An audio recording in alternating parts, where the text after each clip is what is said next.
All right, everybody, welcome back to the Reason Reborn. This is episode 13. I don't know what that sound was. Thankfully, I plugged my headphones into my PC and turned my speaker off because my computer just made the loudest sound in the world in my head. God damn it.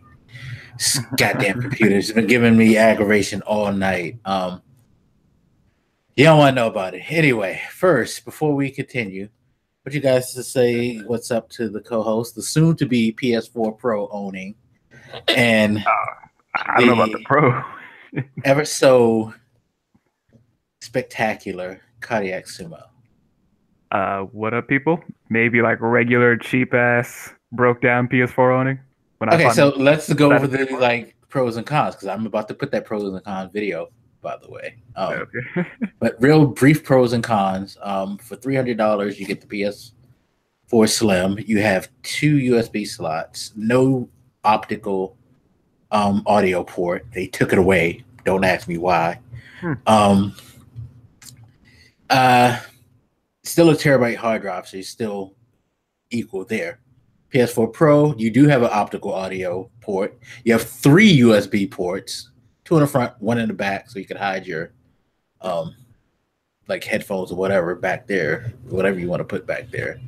And it does have the terabyte, and of course you have the whole 4K thing if you're into the 4K thing. That's the thing. I don't even have a TV that can deal with that. So I will say this in brief, it is better because I have I'll say my TV is 11 years old.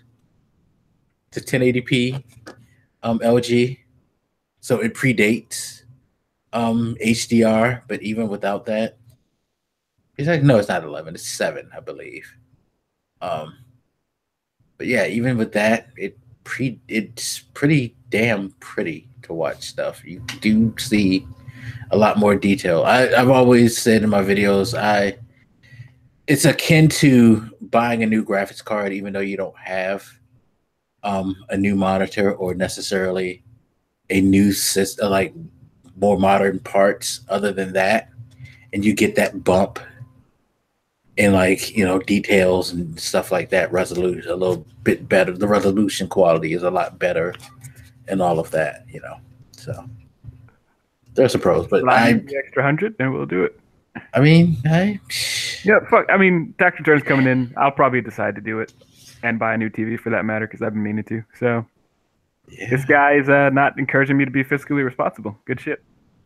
I mean, from what I've been told from my job, starting now, your taxes will reflect the new cuts. So that great tax cut that he gave all of Middle America and below is supposed to kick in on your next paycheck as well. So, correct. Yeah. There you go. I appreciate the spectacular though, because I feel like it was a Spider-Man reference. So it wasn't all said. I was going to say something else, and I was like, no, let's go Miles Morales. So, yes, that's why it was spectacular. Plus, I just saw an article too, not too long ago, about Spider-Man, the video game for the PS4, by the way. So, you might want to get on that. I promise you guys, before this week is over, I'll probably convince them to buy one. So. Probably order it by the end of the show because you're a fucking dick. I mean, I got articles to send you because there's a lot of shit going on now. I'll ignore all of them and continue to torture myself with the actual political news articles you send me.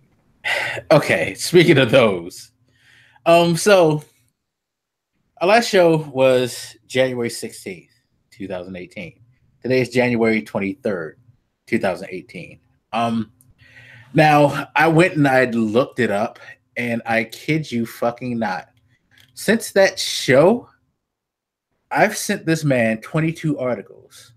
Out of the 22 articles, 19 of them are politically based.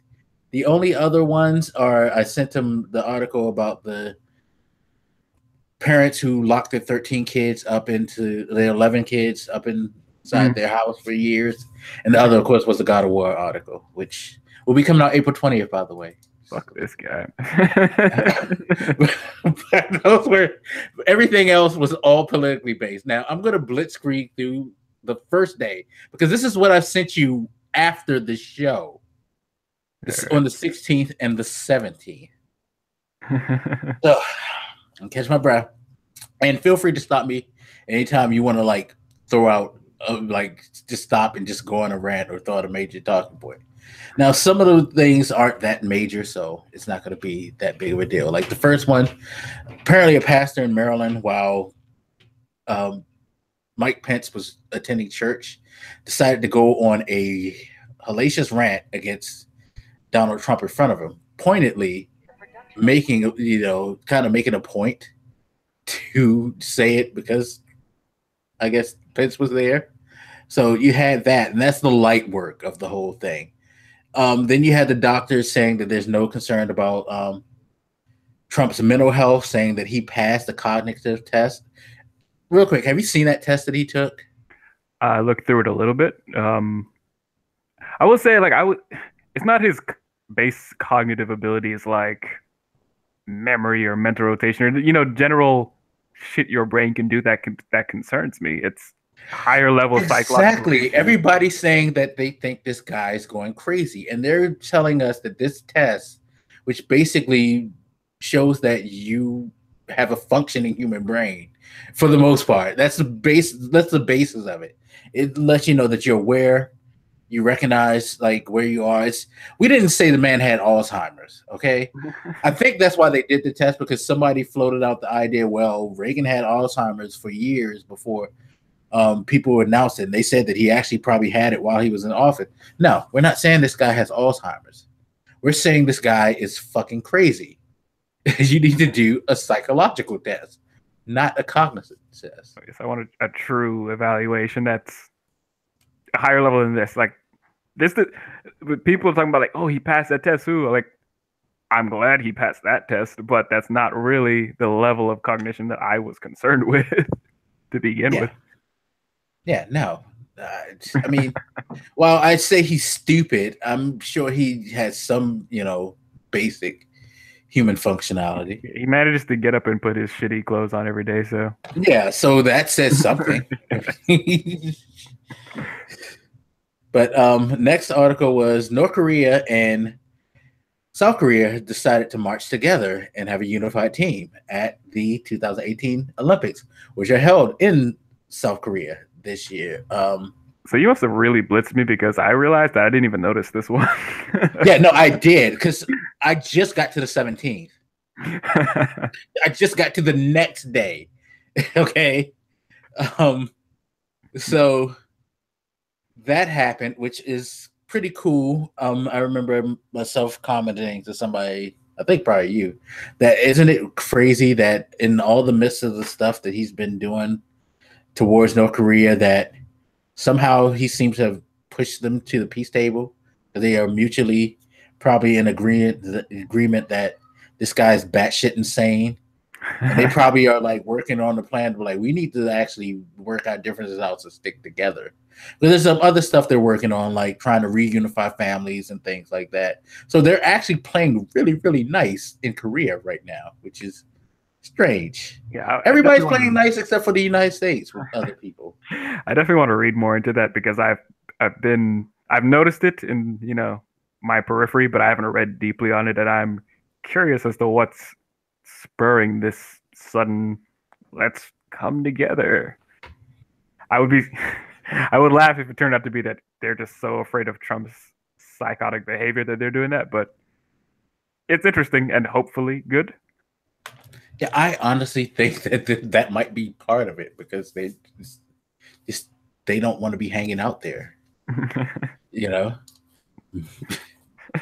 Okay, next article, which is still on the 17th, by the way. Steve Bannon had done interviews with the special counsel. Unbeknownst of us all, like weeks before, this man has went into a secret room, sat with the counsel, done interviews. Not only that, he's negotiated a deal to answer more questions without facing a grand jury. Again, Robert Mueller is Batman. Yeah. This guy is getting shit completely done.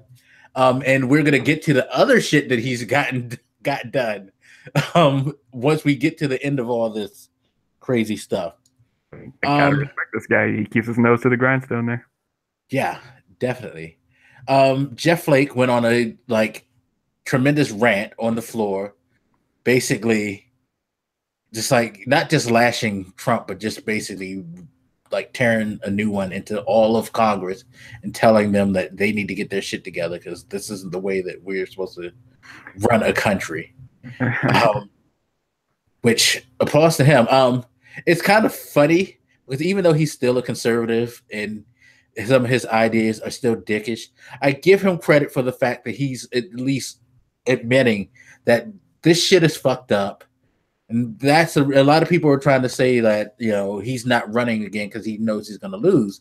I don't think it's really that. I think that maybe a slight part, but I think he probably just reads the room and just I'm tired, y'all. I want to be here and I want to do this, but even if I somehow win, what am I winning?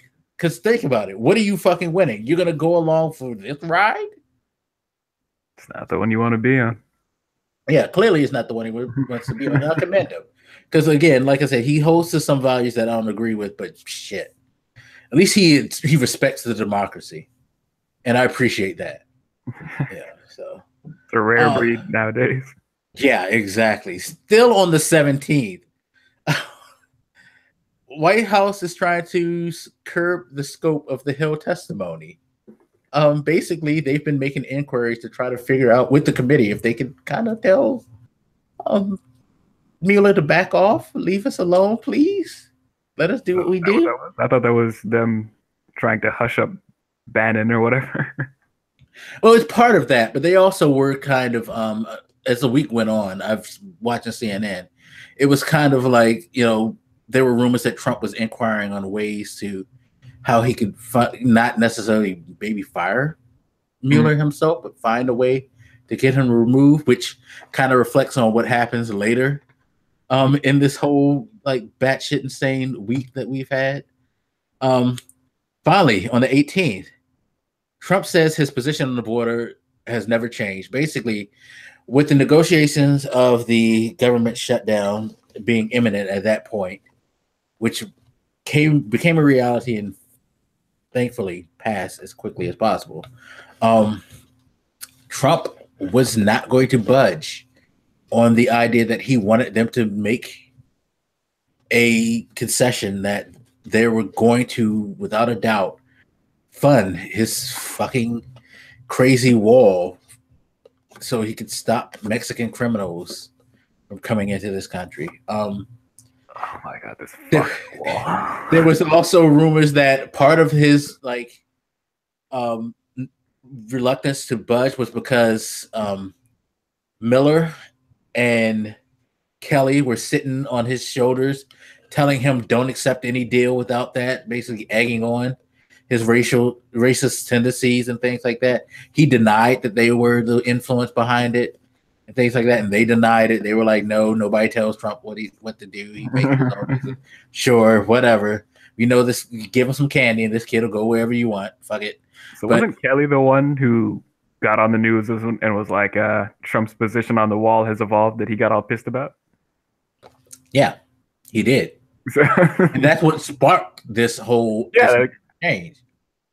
So it's weird that he's egging him on to continue this when he's the one who said and then got attacked by Trump for saying that his views evolved. Yeah, and nothing evolved about me. And this just makes you wonder what the fuck is going on with this shit. Seriously. I don't understand what's going on with this whole set. Okay. So you have that bullshit. We go to the 19th. Omarosa may have taped confidential White House discussions while she was there. And there's rumors that she's negotiating a deal to possibly hand them over and to evade any trouble herself. Apparently it was known that she tends to do that, which is, I feel like it's not respecting the security of the White House if you have somebody around who is known to videotape conversations. Yeah. It's like, you fired her from your fucking show twice. You should know how she is. What are you thinking? What do you keep hiring her? Like, I really feel like they've had sex. I really think he really has liked it. Yeah. I know it's this disgusting thing, but this he doesn't hire a lot of people of color. Let's be honest. Yet she seems to always have some type of position with him, no matter how fucked up she is. She had to like have possibly given him the best head he's ever had in his life, or something like that. I mean, ew. Yeah, it's a nasty. I'm sorry, people. It's a horrible image because yeah, got Cheeto dust all on her mouth and shit. Cheating on Stormy. I mean, his wife. Oh, I don't think I sent you that article, but we'll get to him cheating on his wife too, because that happened in the midst of this too. There's a couple of things I don't think I even mentioned to you in this whole stream of goddamn direct messages. We skip a day. I guess the 20th was like the Sabbath for fuckery. Although I believe the 20th might actually have been the day that the news was broke that Donald Trump had slept with a porn star right after his wife just had his son Barron, and had paid her hush money not to tell anybody that he did it. Are we still saying allegedly though? Huh?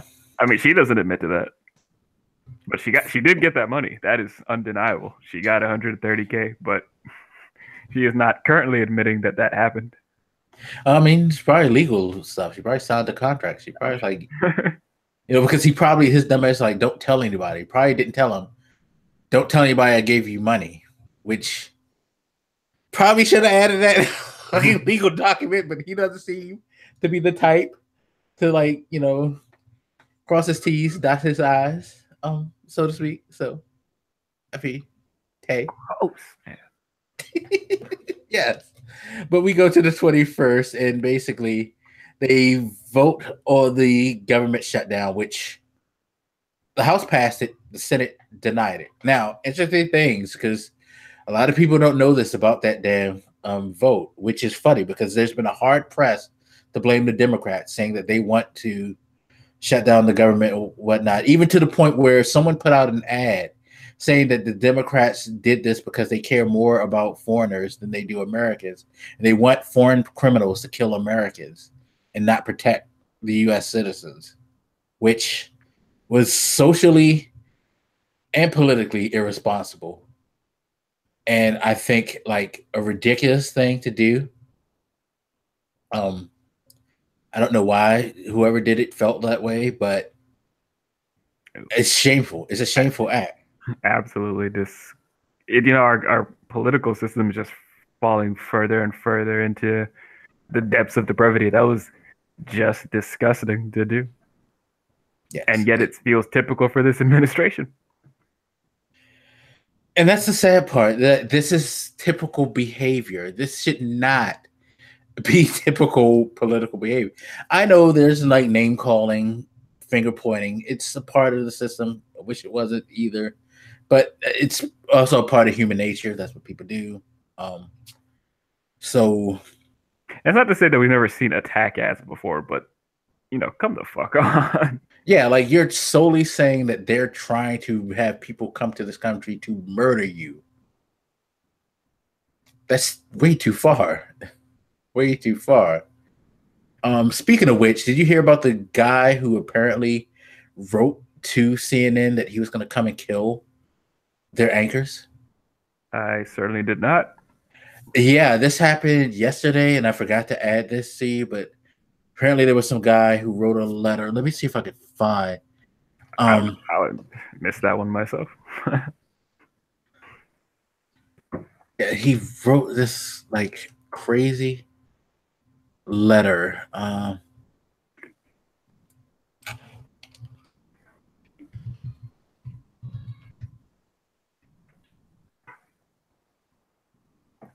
Oh shit! And as I typed that in, apparently a source says the FBI director was threatened to resign under pressure from Sessions. What the fuck is going on?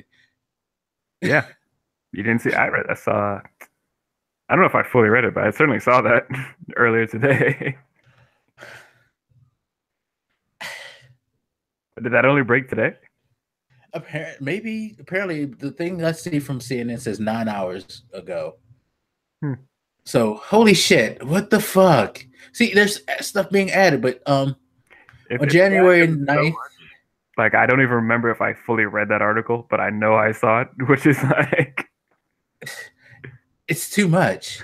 Okay, on January 9th, an operator in Atlanta manning the public contact number for CNN received a phone call. According to a federal arrest affidavit unsealed Monday, the male caller launched into a threat. Fake news, I'm coming to gun you all down. Fuck you, fucking niggers. Now, last I saw, most of the people on CNN are white, but I guess he just, what's it called, about niggers? That fucking lemon. And they said he like hung up the phone, and then 3 minutes later, he called back. 3 minutes later. I'm on the way right now to gun the fucking CNN cast down. Fuck you. So operator asked his name. He said, fuck you. I'm coming to kill you. 30 minutes again later, the caller reached the switchboard. He whispered his threats. I'm coming for you, CNN. I'm smarter than you, more powerful than you. I have more guns than you, more manpower. Your cast is about to get gunned down in a matter of hours. They have his name, by the way. His name is Brandon Gressimer of Novi, Michigan. So this guy is fucking in jail. He is now a fucking federal criminal. Good for him. So did he have? They said he made 22 calls between the 9th and the 10th. But did he have the guns though? Like when they picked his ass up, did he have the guns on him to come and shoot the place? Let me see. They don't have, it doesn't look like they have any details on what he was carrying. But this guy's not that old. He was born in 1998, so he's a fucking, like, yeah, he's 20? The fuck is wrong with you, sir? You just ruined your goddamn life. I mean, he basically stole his father's cell phone and made all these calls. So I know his father had to be scared as shit when the FBI came calling. There's probably some stuff wrong with him, but this is partially a result of Trump constantly whipping up his fan base against the media. Every single day calling them fake news, corrupt, attacking him and the rest of the right, wanting immigrants to come in and murder and rape you. I mean, you cannot stoke these fears and concerns about the media every day and then be surprised when shit like this happens. Yeah, no, and he's not going to take responsibility for it because he's a fucking child. He's never taken any responsibility for any fucked up shit that he's done. I mean, one of these books that we had gone through, I remember they mentioned that when he attacked Megyn Kelly at Fox or whatever, that she got death threats after he did that because he's irresponsible with his level of influence. No, I think it was her kids who got death threats, and she had to hire like armed guards for them. Like, she got that scared about it. Trump has strong influence over his rabid fan base, and he's not responsible about how he wields it at all. And it does put people in danger. Yeah. Was that the last? Oh, no. That wasn't even one of the articles, was it? No, that wasn't. So that just like, I think I've stepped in with 2 or 3 different stories, so we're up to 25 now. Okay. But I was talking about the vote. The vote, they basically gave you a breakdown of who voted for what. It's interesting to see that Mitch McConnell, like the guy who was the loudest talking about how this is the Democrats' fault, did not agree with this bullshit. 4 Republicans in total, including good old Mitch, basically said no to it. So they would not have had their fucking votes, regardless, because they needed 60. They didn't even get like 50. Even if they hit the nuclear option, they wouldn't have been able to have Pence break the tie. So I don't know why they started going on this blitzkrieg to blame the Dems, but They kept screaming that it's a democratic shutdown. It's like, one, it's not. Two, stories came out that Trump would refuse to concede to any type of compromise that was bipartisan in the negotiations. He would always dismiss them and scream about his fucking wall. So they could have had a deal days ago, maybe weeks ago, but Trump has been dismissive of the whole process. And that's when they started to remove him from the process. And how it get passed, he was not a part of the process because the Senate negotiated over the weekend and they came to a consensus and they reopened the government. I'll just say it was incredibly frustrating during the shutdown, watching clip after clip of, senators saying this is the Trump shutdown versus this is the Schumer shutdown. This is the Democrat shutdown. Like, that was almost all you heard on some of these news cycles. And it's like, if you're one of these people that are super cynical about the government and you're watching this, it's hard to argue with your cynicism, right? Because that was just ridiculous. It was a day or two of just arguing whose fault it was. Yeah, both the kids were trying to figure out like who broke the vase. And in defense of the Democrats, it really, at least largely, wasn't their fault. You can argue about the tactic they took if you want, but it largely wasn't their fault. But they didn't look good because they kept arguing that it was somebody else's fault. It was just, it looked bad on their part to continuously harp on that.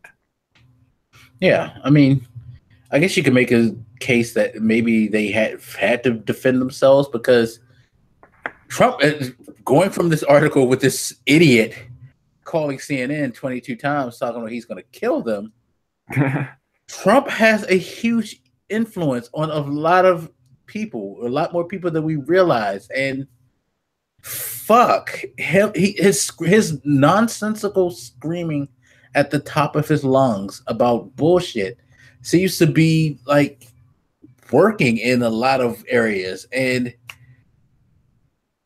I can't blame anybody for wanting to scream back because it's like, yo, y'all need to hear me because I need you to listen to sense. Just like the senators who came to the floor, Senator McCaskill offered an idea that they should just vote right now for, a measure that would pay the military and certain people. And the Republicans are like, fuck no, that's not going to happen. And it's like, yo, y'all keep talking to us about how we need to respect the military. The military comes first. We need to provide for the military, so on and so forth. Someone came to and said, let's just go ahead and provide for the military now and work on the other shit, as we go along. And you said no. Like, it's ridiculous. I mean, I could make a case for why you would say no. I can understand you don't want to just like do one thing. You want to take care of everybody. If that was their argument, I would have been like, you know what? I understand that. But they're just like, no.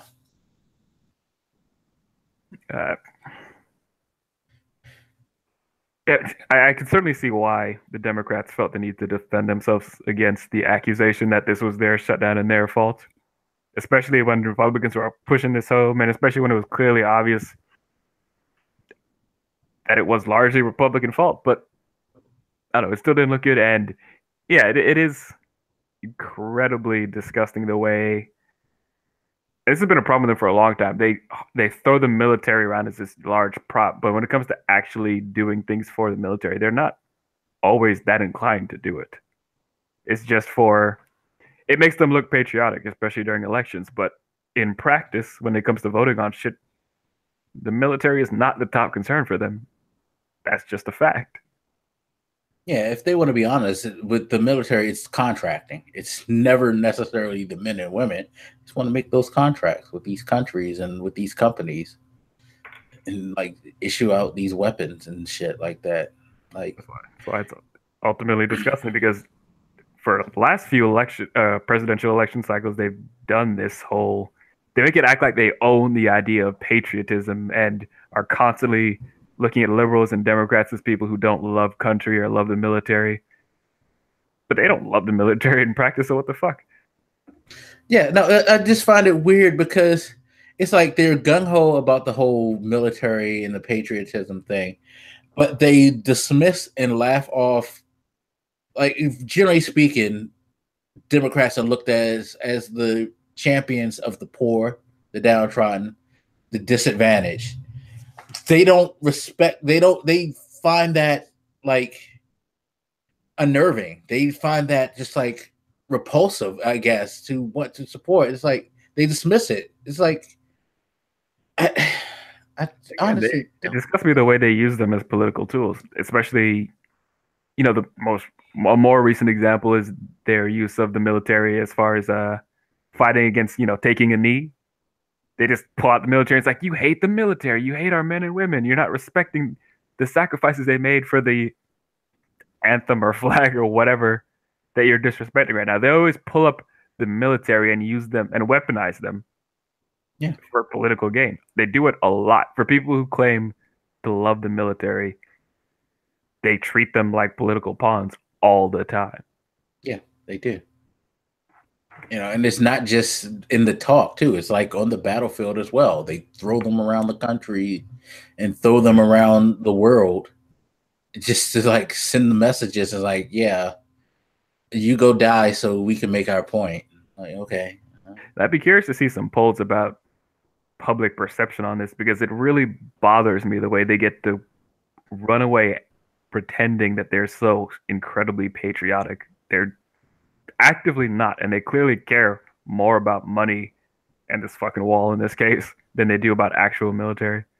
Just because the rest of us in the country don't, paint our dicks red, white, and blue doesn't mean we don't love country. We're just not gonna force ourselves to act like it all the time, the way a lot of the Republican base tends to do. Yeah, because most of us want the best for everybody, not just the military, for everybody, and that's right. That what the military. Speaking of wanting to get your way, and using whatever tool you can to do that, Trump, once the government shut down, was basically pushing for the nuclear option to be used, which, weirdly enough, Mitch McConnell had said before and during this whole situation that it's not a viable option and it's not an option that they want to use when it comes to this. So I'm sure he's wanted a quick and easy solution.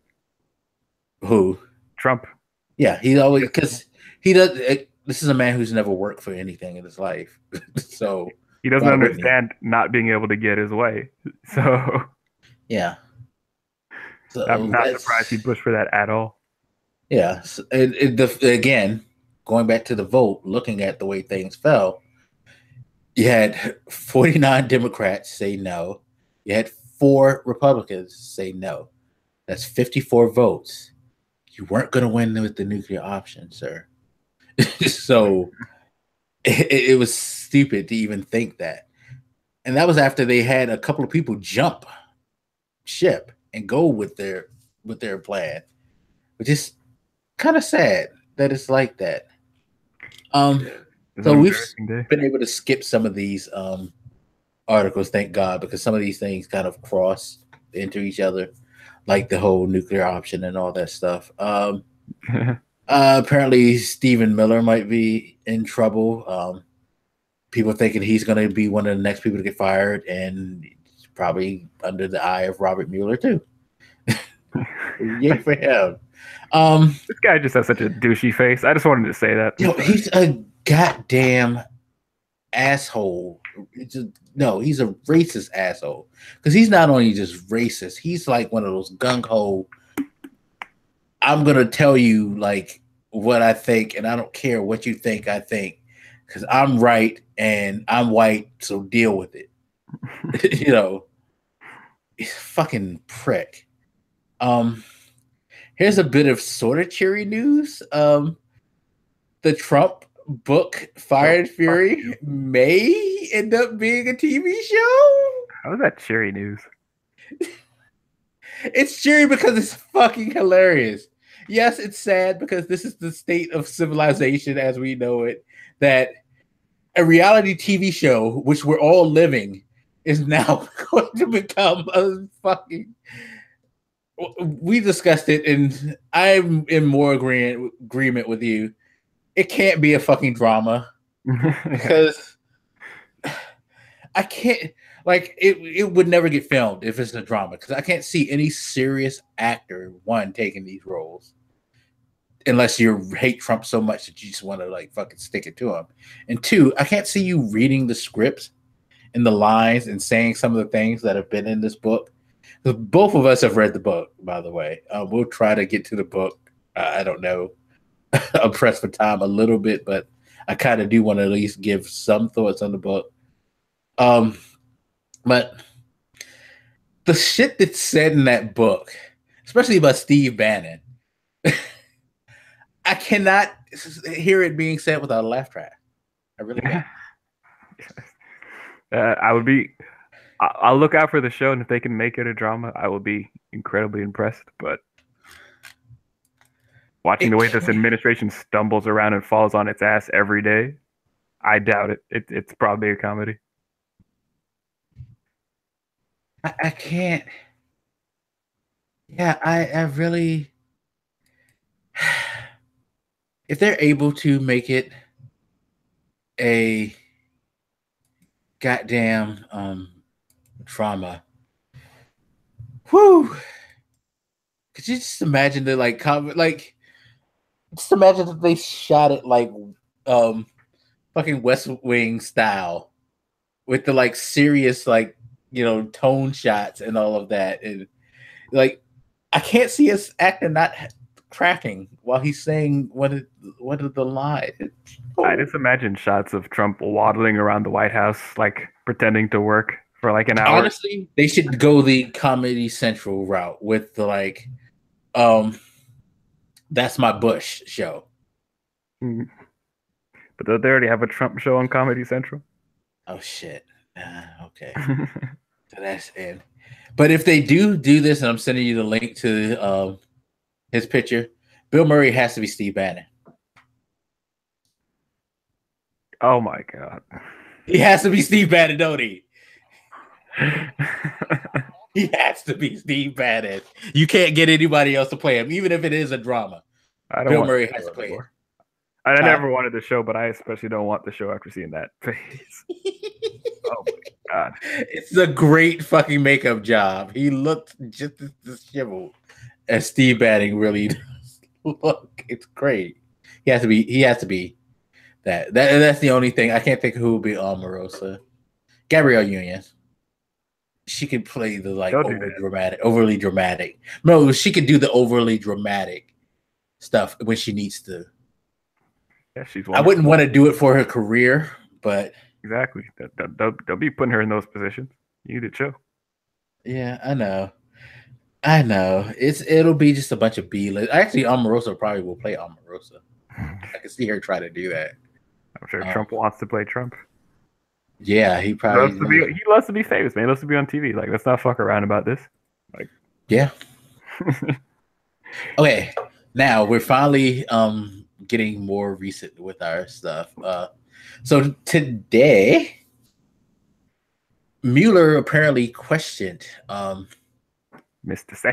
Sessions about the Russian investigation, which, just for some pretext, yesterday, Jeff Sessions went on a kind of rant about how he feels like the government needs to do a deep investigation of a gentleman who was fired from the FBI because he had been noted. I forget the man's name. I have to look it up. He was known to have sent anti-Trump emails while he was working at the FBI.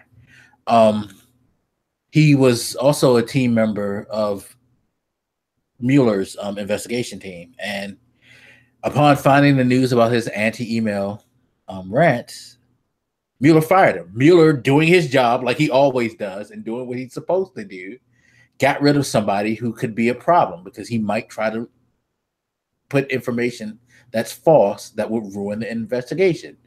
Good on Mueller. Sessions is upset because apparently the FBI purged the emails and didn't back them up, or they lost the backup. So now they're trying to say that there's the fix is in. The problem is Mueller fired the guy. He acknowledged that he fired the guy. He let the council know that he fired the guy. And he let them know why he fired the guy. Everybody knows why this guy's got fired. So what you gonna do? Wasn't this before that story even broke?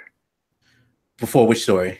Yeah, It- before the Like it wasn't that he was pressured by the public after the media broke the story. Like he'd already been removed from the case. yeah, no, Before. Mueller put it out there. Yeah, so like it's not as though, oh no, the public found out, and now to avoid scorn, we have to get this guy out the fucking case. Mueller had already done that. So what the fuck are we standing around here for, acting like there's this huge conspiracy? But I Without mean, provocation, they removed this dude who right. But at had least now bias. it makes more sense because we found out Sessions was questioned.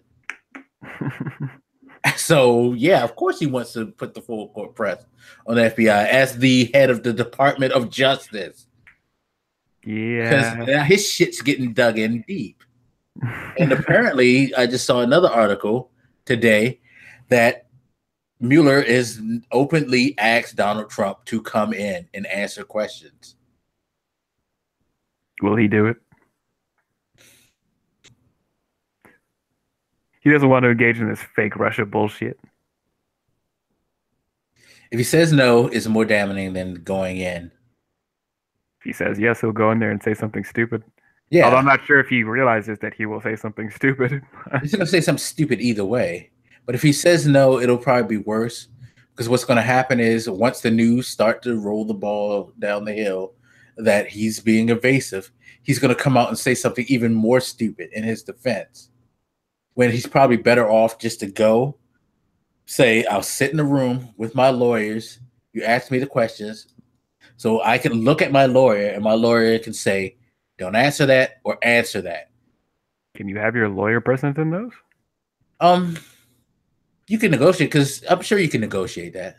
I believe that's what Bannon has done with his questioning session. So I guess I wouldn't allow it. I would not allow that motherfucker to have a lawyer. Just, yeah. But you know what? No, I would allow it because he won't listen to a lawyer. Just let him do it. But no, in looking at the lawyers that he had to hire, I would be comfortable with that. He's not like he has the cream of the crop law firm. You know, as we learned from the book, it's not like he had the best choice in the like pool to protect him. So yeah, fuck it. Let him do what he wants. So yeah, I would let him have that comfortable conversation. You know, sure. This is a year in, like 15 people, and now I don't know if that 15 included the president, but no, that was people that were already interviewed. So, well, that's the thing. This is 15 people that we know have been interviewed. We don't know what this man is doing. Batman, he goes across the rooftops and swings through the shadows.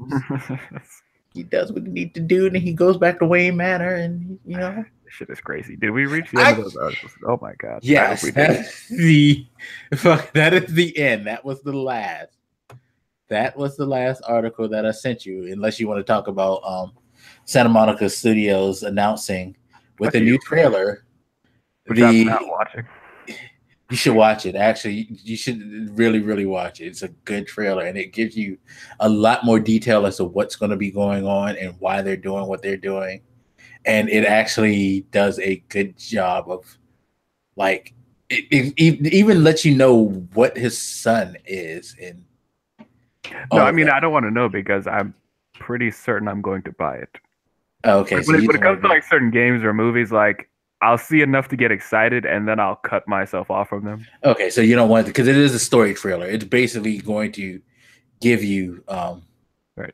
It's like when that first of the more recent Star Wars came out. Like I saw whatever briefing they had, and then I just didn't look at anything else until I saw the movie.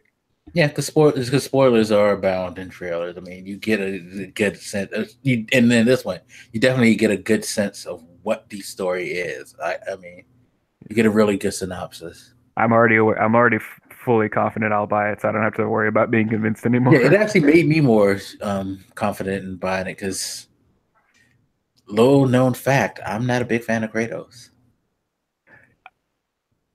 Not a conversation for the podcast, but I'll briefly say his character has always lacked depth. Thank you. Yeah, I'm not the only one. Oh. And when I saw the original trailer at E3 or whatever for this, I was like, So he's like a person now with like actual depth. All right. Yeah, that's what has me had. That's what got me, and this trailer really grabs me. Yes, A as much lot. as a departure as that was from the original series or whatever, the style of the original series, I think it's a departure in a very good direction. So I was already very confident just based on that I would Yeah, buy it. yeah, I can't wait for that. But But I won't dwell on that any further. yeah, because you're about to go ahead and order your You PS4. So set that shit up. it's fine. You see It's the way my fine. bank account is set up. It's fine.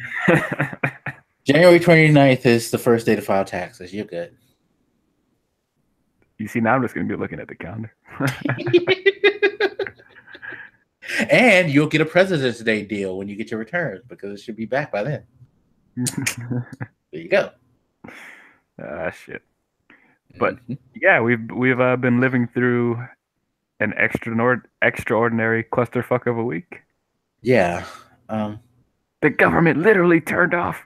Oh yeah, I did miss the whole thing that the Trans Pacific partnership has agreed to move on without the United States, and everybody's playing nice in the world, and we are the outliers now that nobody's going to need anymore, and Nobody wants to play with us. Hooray! Like, we're Rudolph. I mean, that is one of the most extreme consequences of the Trump presidency that I don't feel like many Americans, especially his base, acknowledge. And it was probably the thing I was almost most afraid of when he was campaigning and it looked like he actually had a chance was he's a fucking even before he got elected, just the fact that he was running and being successful, I was like, this is embarrassing to our country that he can survive this long acting this way. And I remember other countries were making fun of us at the time, making little joke videos and shit. And then he got elected. I'm like, my God, he is going to destroy any standing we have in the world. Like, people don't understand how influential a position America has had and how much damage he's been doing to it. It's funny.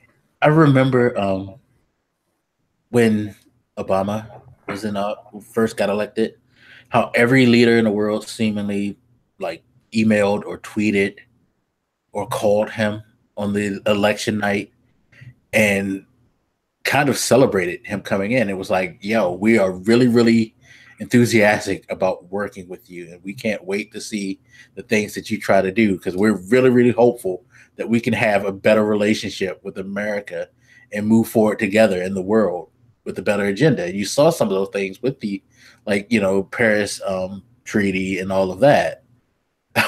Now it's like, yeah, we good. Y'all can stay home. He spent a lot of his campaign time and a lot of his presidency over the last year shitting all over our allies and praising autocratic regimes of other countries, Russia, fucking Turkey. All over the world, he's been disgracing us, and the other countries are taking note. They are realizing that they're going to have to work around the moron in the room, and they're probably going to get used to that. They're going to be like, well, fuck it. We just don't need America. Yeah. They can go kick rocks. We're going to be a great world without them. And it doesn't help that even before him, we already had certain problems. If you look at our education system compared to other developed countries, our healthcare system, life expectancy, we were already in an uncomfortable position that maybe we didn't talk enough about, but yeah, he's just driving us further down. I was trying to find, because I saw the other day that there was like a Gallup poll that talked about the perception of world leadership around the world, and ours dropped dramatically over the last year. I believe below Germany and below China, I think. Just a little bit above Russia. I can understand. I would be comfortable if you said we dropped below Germany because Germany has actually risen over the last few years as a beacon of democracy and world politics. So that wouldn't bother me, but we're lower than Russia, really? No, we're a little bit above Russia. We dropped below Okay. China, I think. Okay, Somebody yeah, can double check me on we're that. lower than China. Like the only thing China has over us is debt. They own everybody in the debt. They're the biggest creditor in the world. You know? Yeah, somebody can certainly double check me on that, but I remember seeing the chart and thinking like in a single year that drop was fucking steep. Like holy, it's a chart showing over the last must have been 10 or so years, and I was like, that is a steep fucking drop to fall in 1 year. And see, this is stuff that I was trying to argue with you earlier, not necessarily argue, but try to say that I don't think it's really I played on the whole Rudolph thing. That was part of me trying to deny the fact that it's not as bad as we think. Like, I don't think that people will dismiss us completely, but I'm starting to feel like you do with the whole leadership thing, where we'll never recapture any significant leadership role in the world standing. I mean, we've been put in a position now where we've pissed in so many pools with this guy. And by the way, happy inauguration, people. You realize it's only 2 days since the anniversary of his inauguration. I just ran down over 25 different stories of bullshit within the last week. The majority of them coming before it was a year in office. Yeah. Holy shit. We are 3 days into the year 2. It is depressing. And I don't mean to be morbid, but especially after we both looked over Fire and Fury by Michael Wolff, and I've been partway through listening to Trumpocracy, The Corruption of the American Republic by David Frum. And he had a chapter on our foreign relations, and it was fairly eye-opening. I remember I sent you a quote that stuck in my mind that talked about it, and it made me think, it's not just bad that he's damaging our relationships right now, it's that as these other countries are deciding to move around us, they'll have no reason to go back and really include us 4 years later or 8 years if we're lucky. I mean, like I said, we've had a position in the global marketplace that we have taken for granted for many years, and now we are starting to lose it, and there's no extreme reason to think we can just get it back too easily. It's hilarious now that I think about it. That was what we were told Obama was going to do. We were told that Obama's going to let the world just basically push us over and push us aside and take over, and that the United States standing will wither under liberal rule because Obama's not going to be firm enough. And that's part of Trump's argument about certain things when it comes to diplomacy, is that Obama wasn't firm enough, Bush wasn't firm enough, Clinton wasn't firm enough. And it's like, honestly, Obama was pretty damn good. I mean, he did some things, that I'm not saying were bad, but they were pretty stern. He didn't bow to China. He didn't bow down to them. Yeah. He chose a more quiet route in dealing with North Korea, but it wasn't like he just sat on his hands and didn't do anything. He just chose not to be loud about it.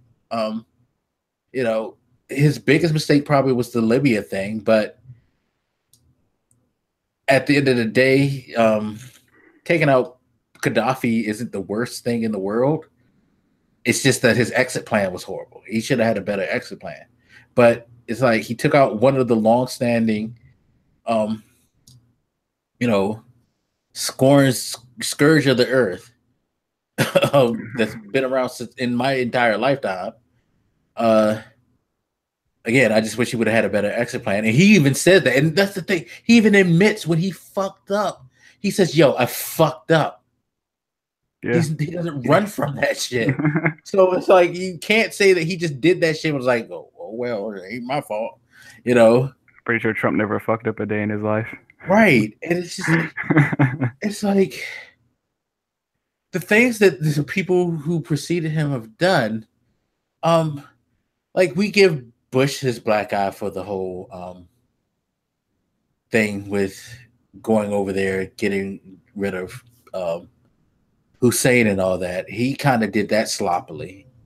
Yeah, but I mean, in time, it's kind of been corrected. You know, it's a situation where we might be there for longer than we want, unfortunately, but it's not as hostile as it was. So there are things like there are really things that have been done that are decently by previous presidents, and including Obama, the guy who was supposed to be the one to cause everything to fall apart. And it's just like this dude in less than a year. Well, I can't say less than a year anymore. It's a couple of days is more than a year. Been a whole year and a day. God, it feels He's like 10. taken away years of hard work in a year's time. That is incredible. I mean, this is what comes from people say, "Oh, a business guy," which Trump isn't. He's a fucking idiot. Let's face that. But let's assume that he even was that great at business. No, he's a trust fund baby. Let's just all be completely honest. Yeah. This guy was born into his company. He was basically just sitting in an office with people who ran his company for his father for years, decades, people who've been handpicked to take over for those people who have constantly kept that business afloat while he's crashed it like into a ton of icebergs with his deals. And fine, let's admit even that. I think that's part of the problem is that he's not really doing any of the work himself, so he doesn't really know how it works. He's not this business genius, and he just has this stereotypical view of dominance about business and now politics. He thinks everything is a game of dominance. That's why when he looks at the situations we were in with other countries, deals, treaties, whatever that we had with other countries, he's always like, why are we always getting screwed in this deal? Why do we gotta pay this money? Why do we have to deal with this littler country? Not understanding that we're doing that on purpose to maintain global unity. You can't treat global politics like it's this business deal where you're going to dominate the little business and get all the money and do whatever the fuck you want. Like, there is a reason that as rich and powerful as America is, we do deal with other countries with a certain level of respect because it's something that you can maintain in the long term. Yet he was always complaining throughout his throughout the election and now that America's always getting the short end of the deal, we're always getting fucked over, this, that. To say that is to not understand why we made those deals. It was a trade-off, right? Like there was enough to be gained to engage in those kind of dealings with other countries that we accepted that. He doesn't understand that, and I think it comes out of the fact that he doesn't really run those businesses, so he doesn't really understand how that shit works. Yeah. It's ridiculous. It's again mind-boggling how people eat that stuff up. Which is why I suggest that you guys read Fire and Fury if you want to get a while salacious accounting of what is said to be going on in the White House. It's actually something that it has enough merit in there where you can say I can actually buy that when I look at what's going on in the real world itself. Stuff don't seem that far off, and that's the best segue I could do for this. So let's go ahead and talk about this book because I really did want to talk about this book. I'm glad we got through all these maddening articles. Oh my god, yeah, yeah, that's it's. And again, just a year in, people. I mean, even those articles were just a week. Not even a week. They were like, yeah, it was about a week, I guess. Yeah, all those articles were 1 week, so it's not like those were articles throughout the year. Like this happened in Yeah, September. it's Like, not no, like we missed a couple of things over the last 3 months. No, that last stuff was over this week. it's a fucking week's worth of news. Jeez.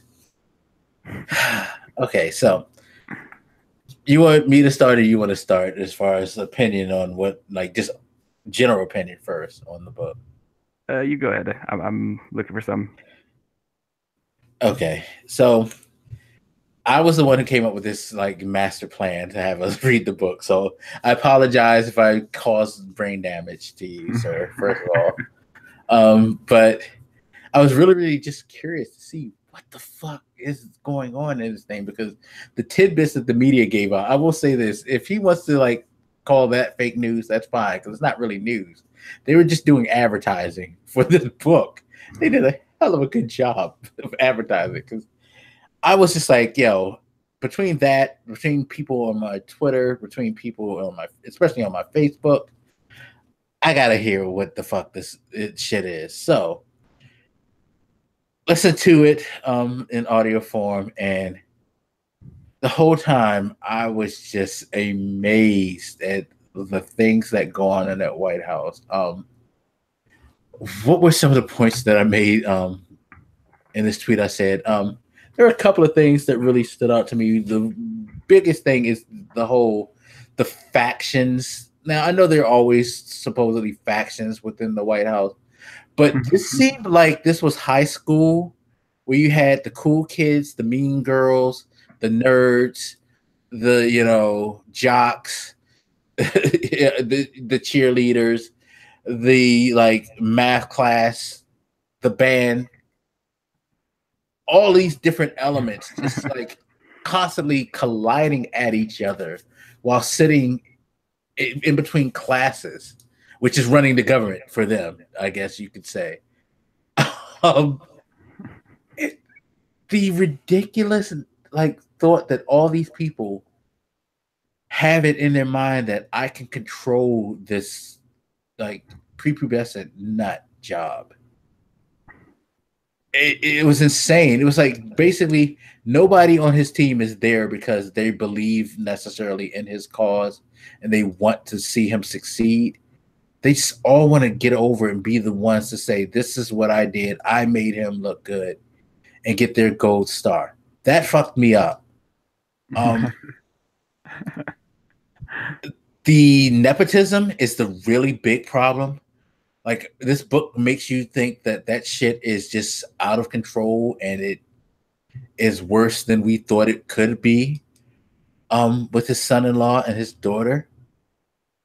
Oh, the fucking idea that Reince Priebus is just basically being a fucking bitch, bending over to take it during his time there, just so he can manipulate this guy. Like, this guy is literally letting him abuse him in order to get what he wants. What kind of warped shit is that? Banning seems to really did think he was president. Like I was saying, I've been saying since he came on the scene, he's Joseph Goebbels. He's that guy sitting next to Hitler who's actually really running things and letting Hitler do his rants. He don't really care about Hitler. He just cares about his agenda. And Hitler just needs to be like stable enough. Unfortunately for Bannon, Hitler wasn't stable enough. Wasn't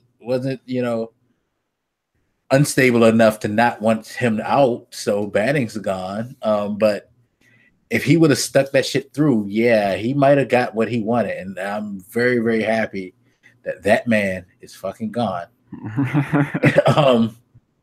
And just like the general moments, the just bullshit was just, it was just like, yo, this is real life. And, I forget who said it in the book, what person they said, always said, like, just like they say Sean Spicer was always saying, you can't make this shit up, people. It's so far fucking fetched that you have a hard time making me think that this isn't real, because what we've seen in the public eye, that along with what we hear in this book, matches up a little too much, too in a very, very scary way. And I'm like really not looking forward to the next 3 years, people. I'm really not. I would be shocked and amazed if you were. But I guess I'll piggyback off what you were saying. The power dynamic that was described in the White House by Wolf was interesting and also terrifying. So he describes this sort of triangular issue where you have Jared and Ivanka, what he calls Jarvanka, I guess, is this sort of family unit, bent on, I would assume, financial gains mostly, or not even financial gains, more just like prestige, being able to say we're heads of business and we're this in the government and we're that. They seem to just want the prestige of it, if not also some financial gains. Then you have Reince Priebus sort of representing the old guard of the Republican parties. Bending over like a bitch, like you said, but doing it in order to, I would assume, push more traditional Republican agenda through this wrecking ball of a president. And then you have Bannon as another point, who's representing a more populist, alt-right, extreme viewpoint. And they're all, first of all, having that power dynamic at all is incredibly concerning. But more than that was the fact that the president, in my eyes, wasn't part of that power dynamic. He was just this dot in the center of that triangle that everybody was trying to, and in some cases succeeding in, manipulating. He's just this oblivious, malicious toddler that's always like wandering around, and everybody else is just trying to push him in the direction that they want. I think that's a huge part of the reason we had this issue with the shutdown the other day. He doesn't really want anything, and he's just being pushed around by anybody who happens to be there. I mean, you see it with some of his campaign promises. I think part of the reason that he never seems to be consistent is because he doesn't really have any views. He's just this giant wrecking ball that gets swung around, and everybody tries to benefit as much as they can. I think it was weird that they've all found their own ways to manipulate them, and they were always trying to turn Trump against one of the other factions. Jared and Ivanka particularly always seem to be going after Bannon. Bannon and Reince Priebus seem to form weird alliances at some points, but even they were often at each other's throats. I mean, all of this corruption and conniving and scheming going on, and it's all around Trump. He's not really part of it. He is a tool in their war, essentially. And unfortunately, he's a tool that none of them can actually control. So he's like a giant cannon, but none of them can actually aim him properly. So they're fighting with each other at the same time they're trying to control Trump and mitigate all the damage that he's doing. And Trump is just, fuck it, I'm going to break everything. It is a scary picture of incompetence. And I guess the only good thing about Trump being that stupid and uncontrollable is these immoral actors around him can't actually use him the way they want to. He's a gun that malfunctions. Yeah, that's the thing. It's like no one is actually trying to help this guy be a leader. That's very bothersome. It's like, and that's the problem when you hire non-politicians. I know as much as people hate politicians, as we said before, having some experience on the job really does help a lot, especially when you're somebody coming in, no fucking clue as to how the government truly works. You need that person by you, and that's where I find like one of the most tragic figures, or maybe two of the most tragic figures, are Dana Powell, who they talked about how like she had been a lifetime bureaucrat. She served different presidents, including Obama, and how she felt like she needed to be there to make sure that things go right. But like instead she kind of it's just like some dismissive little, child in the room that the adults don't want to really pay attention to until they're ready to like yell at. Um, it's like, yo, I get the idea of you wanting to make the best out of the situation, but girl, you should have ran. Like, like, yeah, and or like the deputy of the Department of Justice, him being someone who's been there for a long time, been in government for a long time, and him trying to step up and try to like work along with Trump. We saw what happened with him where like he basically ended up being the guy who gave Robert Mueller the power to dig in Trump's shit. And how the book claimed that it was kind of like, in a way, sort of payback for the way that Trump has treated him in this time. So it's like, yo, it's just so goddamn dumb. Kellyanne Conway, she thinking that she can control this dude and that she has a true position of power. That's pretty damn sad. She doesn't realize that she's just a, whipping post. There were several figures in there, often women, that it seemed like they were there almost just to babysit and appease him. Like if he saw something in the media that made him feel bad about himself, he would take it out on them. Yes, that's the name I'm looking for. I can remember. Hope Hicks is the one who really got it. Like, goddamn. Yeah, like really anytime he got anything bad, he would just find where's Hope, and then just whip her with all these insults and like all this.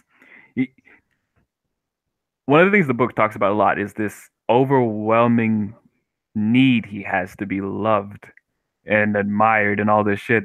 And you see it like he never seems to understand why the mainstream media, why everybody else won't accept him.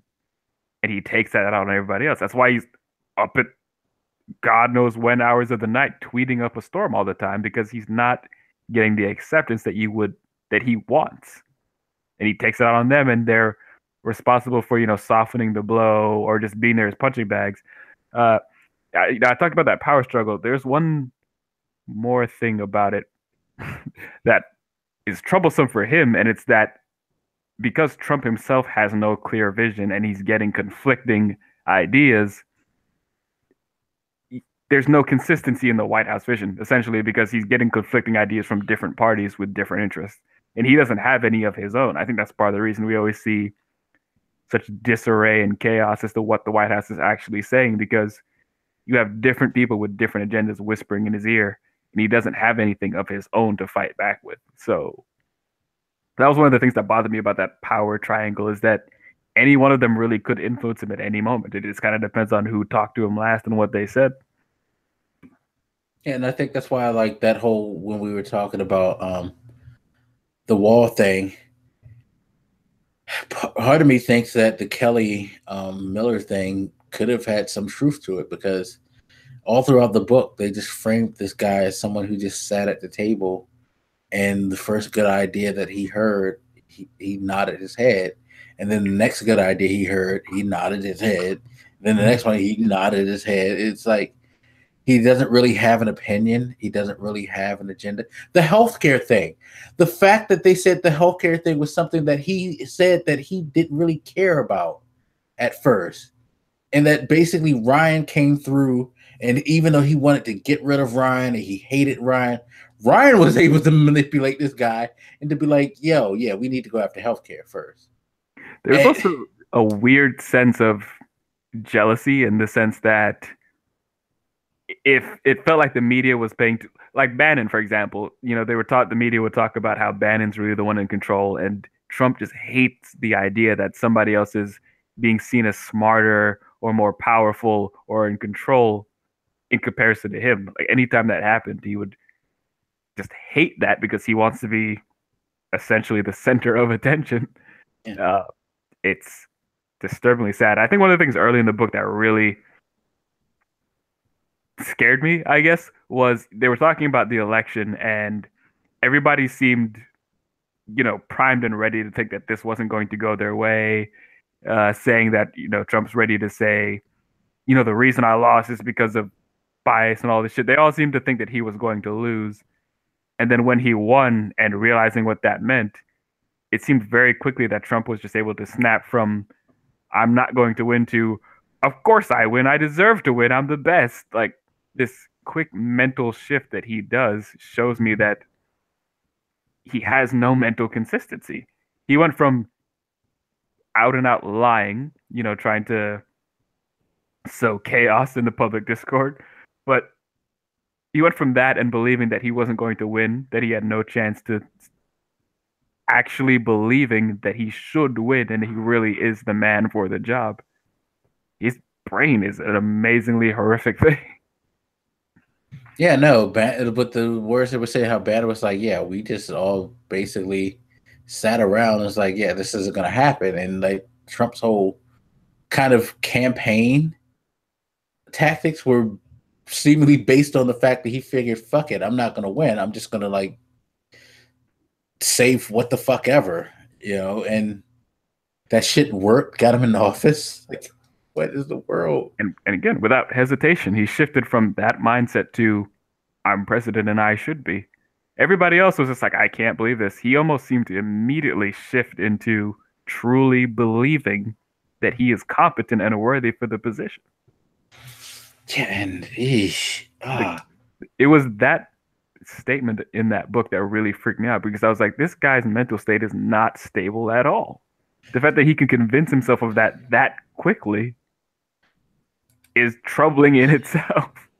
Yeah, and it makes you like, when you see things like, I hate to say this because the only reason I saw it was because when I was looking up those earlier articles, that was front and center for some reason, where he says, even crazy Jim Acosta of fake news CNN agrees. Trump world and White House sources dancing in the end zone. Trump wins again. Schumer and Dems cave, gambled, and lost. If you look at the tweet, he puts a lot of dots in between those things. Like the thing about Trump wins again, ... Schumer and Dems cave, ... gambled and lost. He probably, I haven't heard what Jim Acosta said, but I'm 100% sure that he pulled out a lot of stuff, like people are saying that the Dems caved even though they didn't cave. And like, I'm sure Jim Acosta probably doesn't believe that the Dems caved.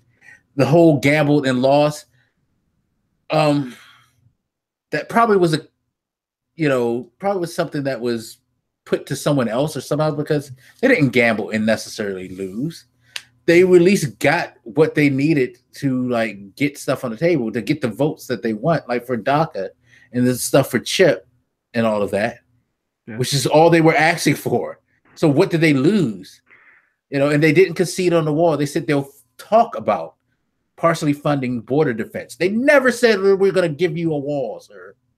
Yeah, I want to do more reading before I give a strong opinion about that, because it does seem like an odd issue, but unlike some people, I'm not just going to act overly confident and intelligent about everything. I do still feel like I need to do some reading into that situation. Yeah, but and if Jim Acosta did say that, I'm happily to say I was wrong. I wouldn't be surprised if Trump did pull that up, because this is the same guy who just a couple of weeks ago saw that interview between Jake Tapper and fuck his name, Miller, and acted like Miller destroyed Tapper. If you watch that interview for even a second, he didn't just. That guy just like sat there and just sucked Trump's dick on TV for like 12 minutes. Like, this guy. I didn't want to talk about this, but this fucking wall. Seriously, like, as far as adult negotiations in the Senate and House go, why do we even have to talk about this wall at all? Why do we have to treat this seriously? First of all, it's just a stupid fucking idea.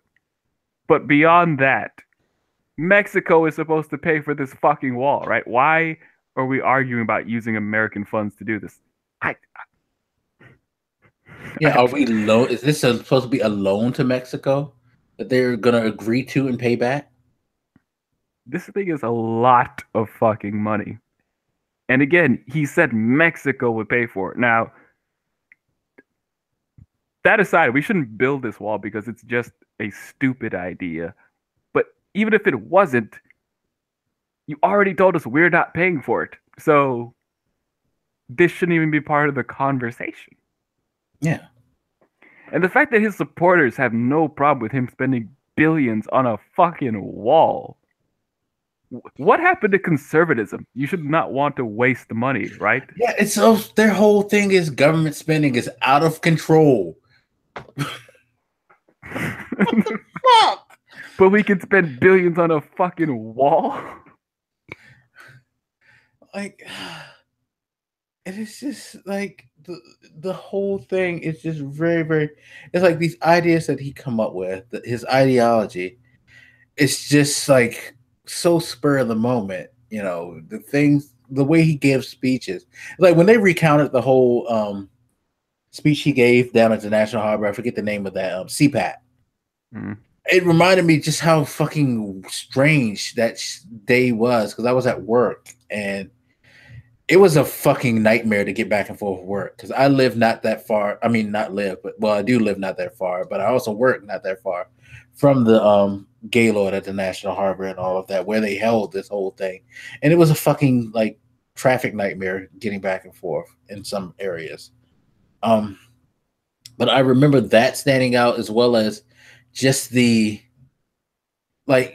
just the weird feeling that people got from watching that speech when they showed it on TV. And it was just like, this guy did. I mean, it wasn't that far after he got nominated. I mean, got elected and inaugurated. And he's just up there bouncing from point to point, spitballing. It's like the way that he will shift. Like you said, he shifts his mind so fast from one point, you know, like the Charlottesville thing, going from trying to seemingly denounce these people to say they're not bad people and there's alt left and all of that stuff. It's just like, I think one interesting exercise is reading transcripts of the way he talks because it becomes far more apparent that his speech pattern is. I mean, I'm not gonna act like I'm the most eloquent speaker in the world by any stretch of the imagination, but this fucking guy. yeah, I understand. Not even drunk. Because my mind would fucking give up and collapse on me. Even listening to other people, because I listened to this as an audiobook and I also listened to that other book, Trumpocracy. And even when other people are quoting him, like it almost feels like they're making fun of him, but they're not. They're just speaking the way he said it, and it just comes off sounding so fucking weird. Especially without his voice, because nobody but him talks like that. And it's You just reminded me of the article that I tweeted to you, how like people are saying that they think that America's going to start speaking like him in like the coming years. so I'm not gonna lie, Completely. I actively refuse to read that article. Like I was pissed that you even said that. I was pissed that somebody wrote that, like even made that argument. Like, I was offended by that shit. Yeah, I honestly like, you're getting certain things or you want to get certain things with your tax money.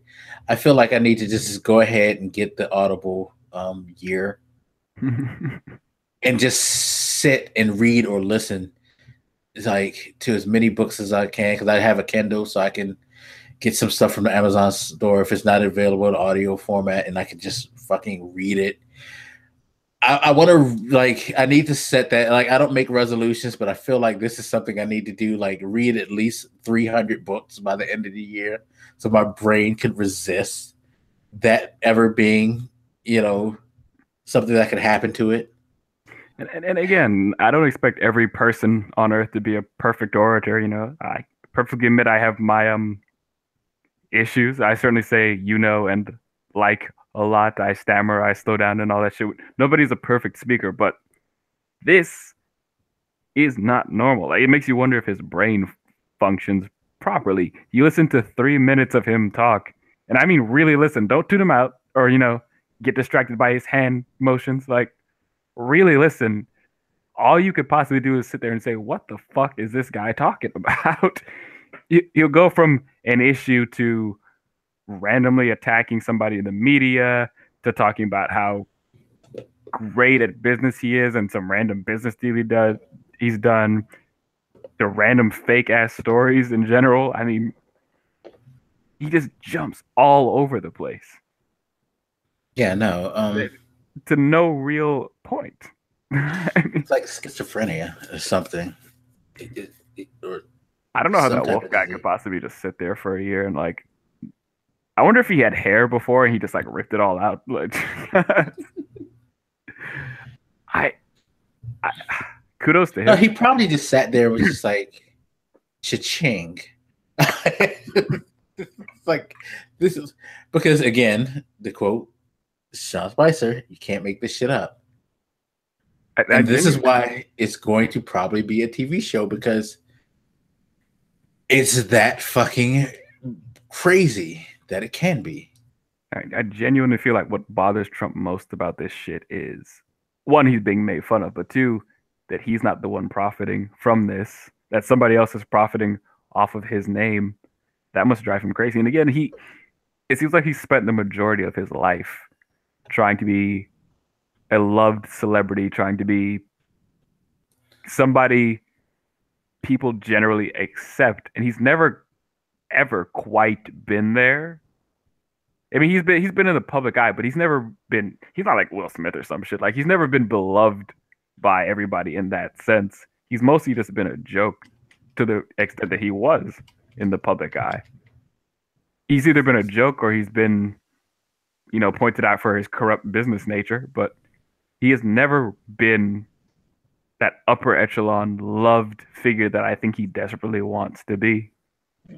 Speaking of that, that was something that was kind of sad to see the whole idea behind his relationship with his father and how they kind of equated his life and also Kushner's whole life to being two rich brats just trying to like please dad, and like that's kind of how they attached to each other, and that's why he was accepted even though he was a Jew, which fucking again, how Even you though can that's pretty much how they framed it because he didn't like that his son-in-law was going to be Jewish and that his daughter was going to become Jewish, but he accepted it because that was their common ground, which is so fucking sad that that's the whole basis of their relationship. Like, oh, absolutely depressed. like, yeah, this is our daddies didn't love us and they thought we was shit. And the whole thing where they were saying basically he abuses his like son verbally, saying that they're dumbasses. All of that. He seems to do that with everybody around, though, doesn't he? And I I don't think almost he found does that, it with everybody around him. I think, but he described. I think Wolf was the one who described the way Trump just kind of walks around fuming, saying, "Maybe I'll fire him. Maybe I'll fire her," just like out loud lamenting the state that he's in. And maybe no, not but taking it on them directly, but always bringing them up like they're stupid, they're bad. I'll fire them. no, the reason I say I don't think he does it with everybody because I feel like with women, it's a more placating kind of dismissive thing. Like he just likes to treat women like women should be treated, so to speak. Like he has that old school male mentality. Like you're a woman, you're only here to basically amuse and appease me. So do that, and if you don't, then I'm just gonna like berate you. Whereas I think with men, it's more of I know I'm a lesser man than you, or I need to feel bigger than other men. So when I can find someone like a Reince Priebus who's willing to take my abuse, I'm going to take full advantage because I'm inferior. He has a serious inferiority complex. And when he could find some way to dominate, he runs at the chance. You know, anytime he can, even if he's not saying it to their face, he loves the idea of being able to show other people yeah, I think I'm better than him because I know I'm better than him, and let me explain to you why he likes that. He likes the idea of feeling bigger than what he probably is feeling. You know. I can agree that, at least as far as that book claims, that there was a sex difference with the way he was going at the women than the men. But I do still think that the way he described it with Trump, always, if not threatening directly, just always talking out loud, venting his frustrations. It Even though he's always doing that on Twitter, it still kind of shocked me, because I think the point that the author was making was that, we see this shit on Twitter, but it's not like he's just thinking this in his head and then it comes out on Twitter. It's usually shit that he's been saying all day long and then he tweets it. Like, he just spends all day bitching, I guess, until he decides to put it out on Twitter or something. It's it's a weird depiction of his everyday life where he's just wandering around, wondering why everybody hates him, and bitching and moaning and tweeting it out eventually.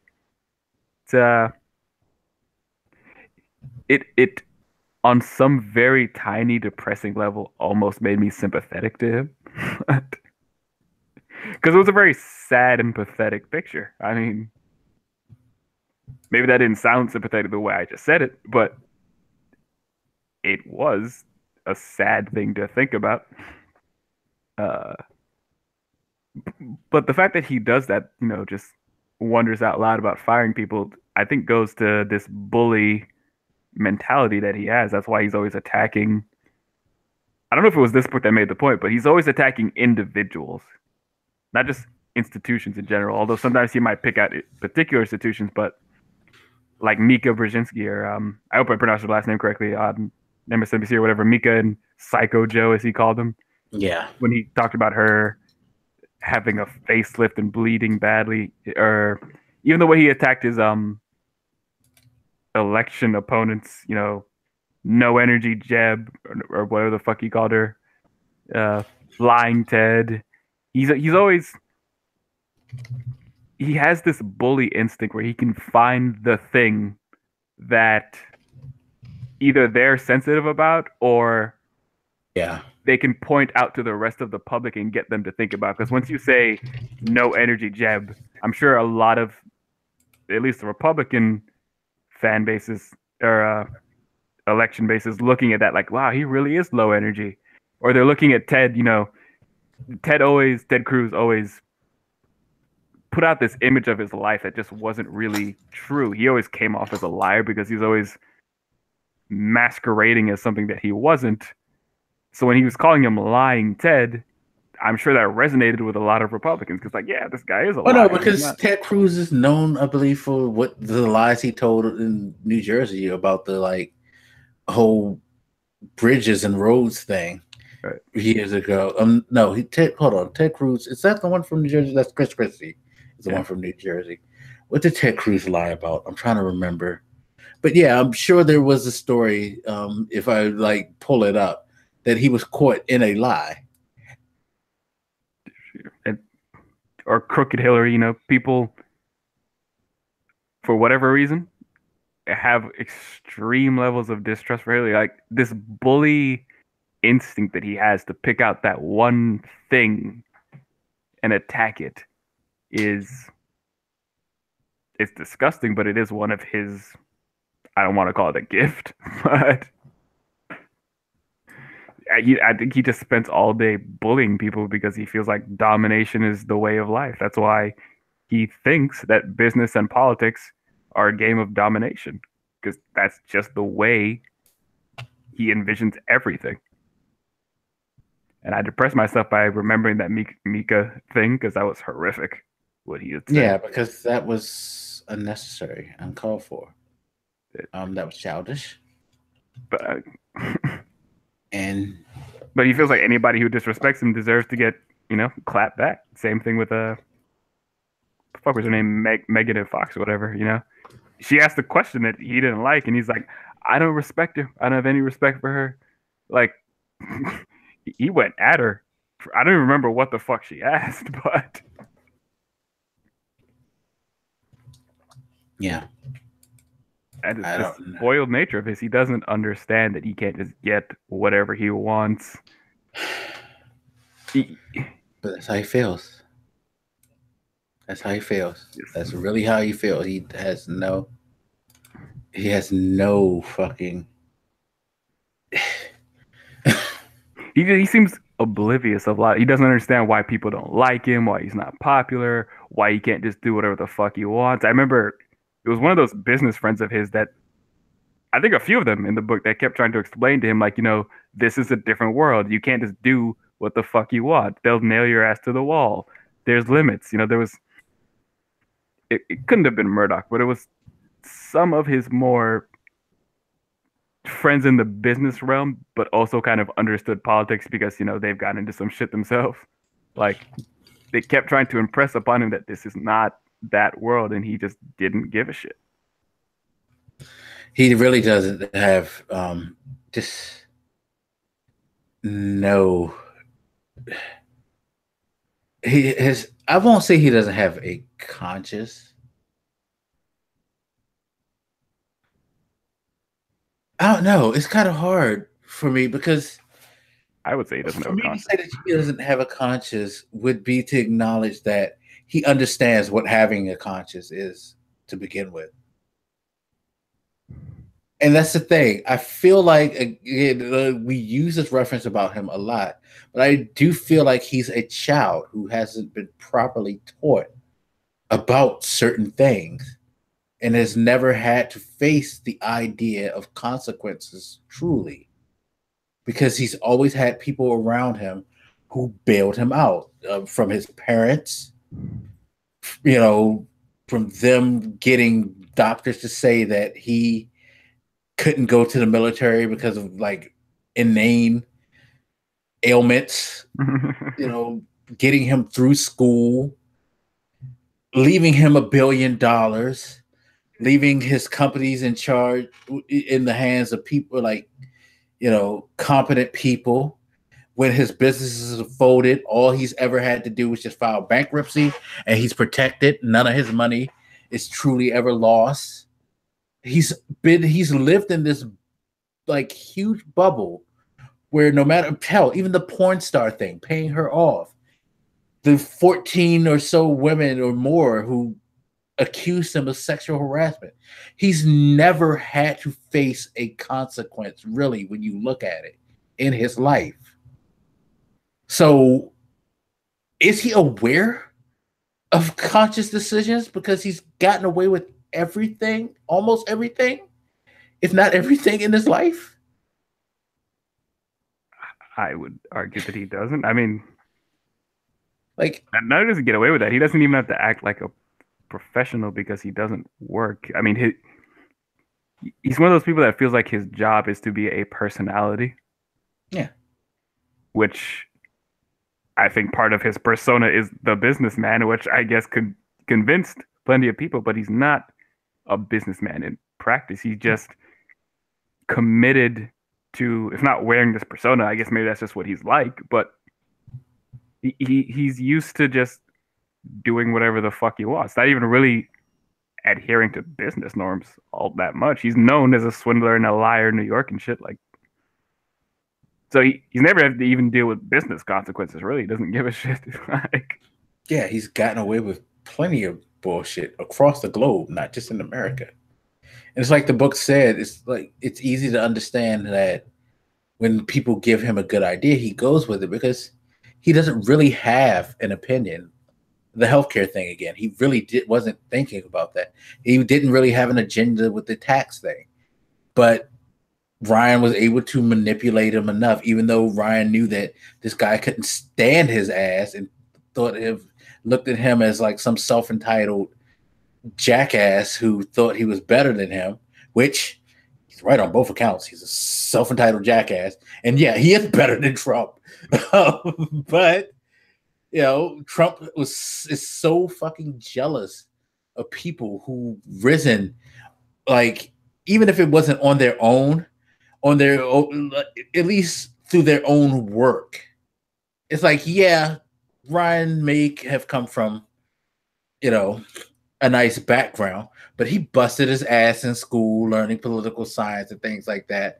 And he's worked his way up through the system to become, House Speaker.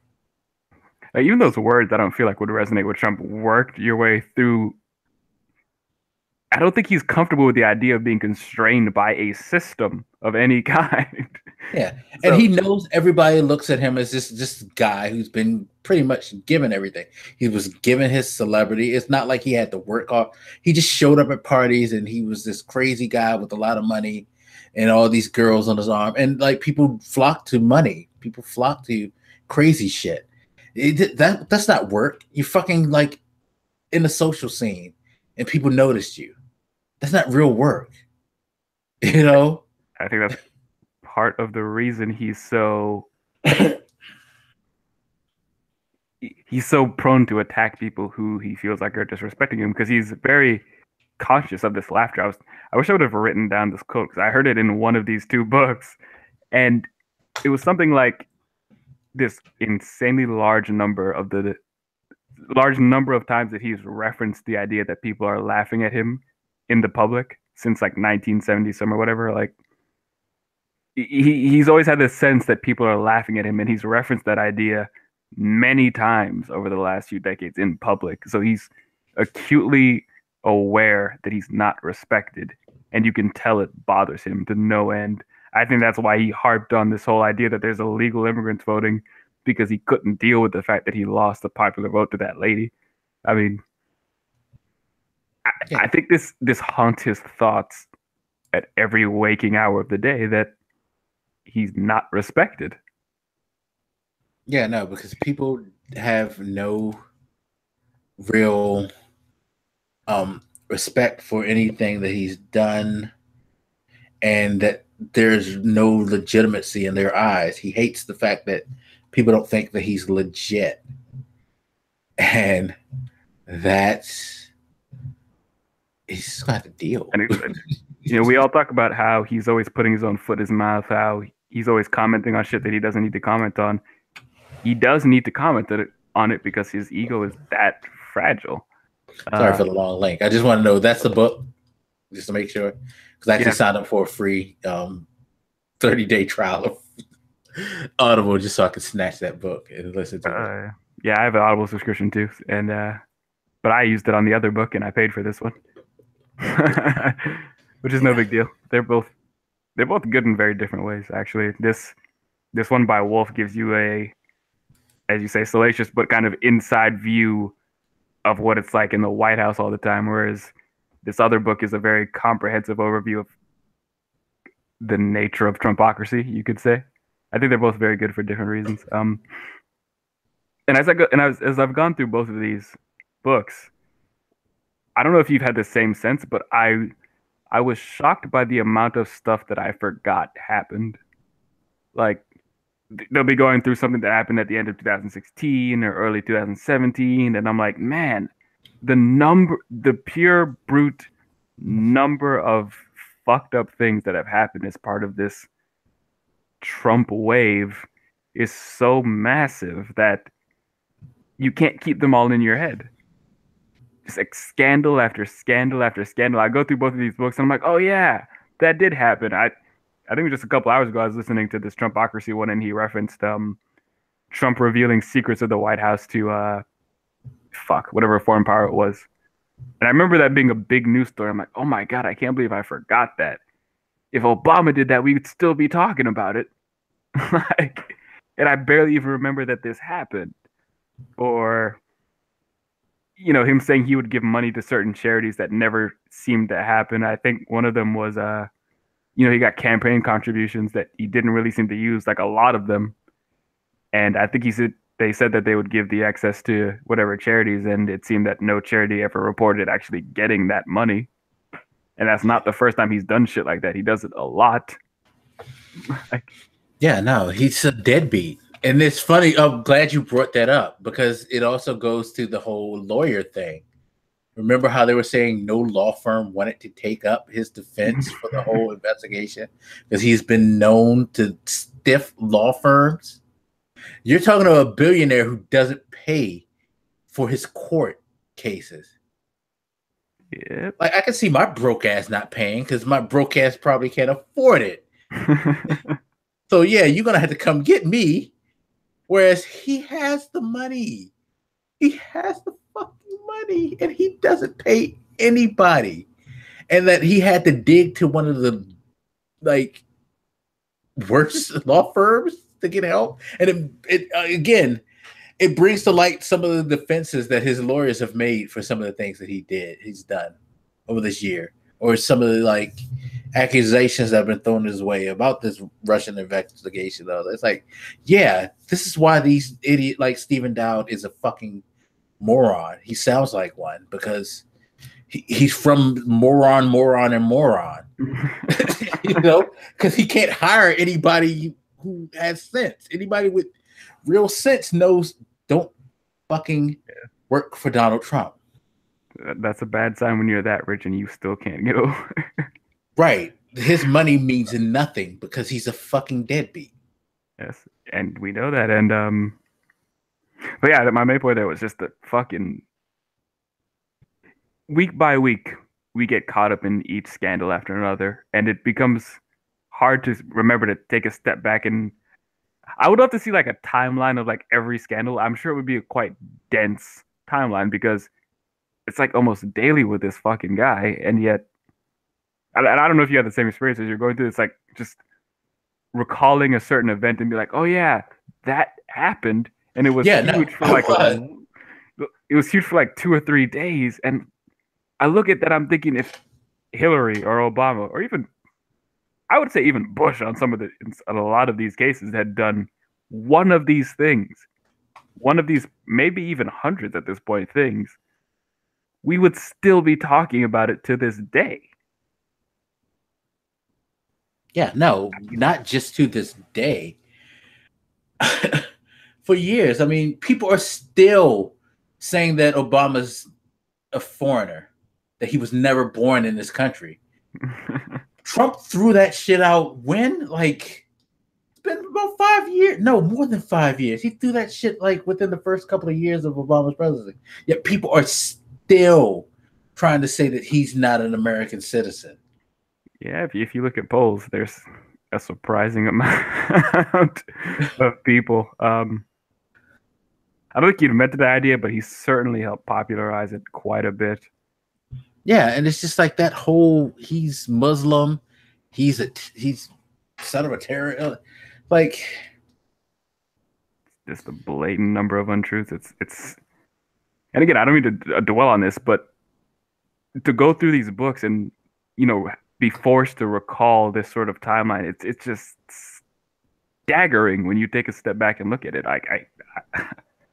It is unbelievable. And I give Wolf credit because he staggered a lot of stuff. He would go to something, and then he would draw back to something like further in the past, and that kind of made it a more interesting listen as well, because it was like, yeah, this is recent shit that I just hit you with, but bam, don't you remember this? Like that happened before. That's like, oh shit, yeah, that did happen. Like when he got to the Sean Spicer stuff and they brought up the whole inauguration thing, yeah, I was like, oh my god, this shit started with day one. It's like this shit really started with day one. Oh, it's just like unbelievable how long this shit has gone. Like I found myself almost embarrassed that I didn't remember some of these off the top of my head. I'm like, that's just how many there are. There's too many to hold in your mind at once. Sensory overload. Definitely. And I hate to say this, but I think the party has been primed and ready for this type of takeover for at least since the 90s, probably. Like, probably so. Because some of these fucked up ideas that he espouses, he didn't invent. Some of them came out of that party. Yeah, they weren't as popular, but the idea that Obama is not here was not his invention.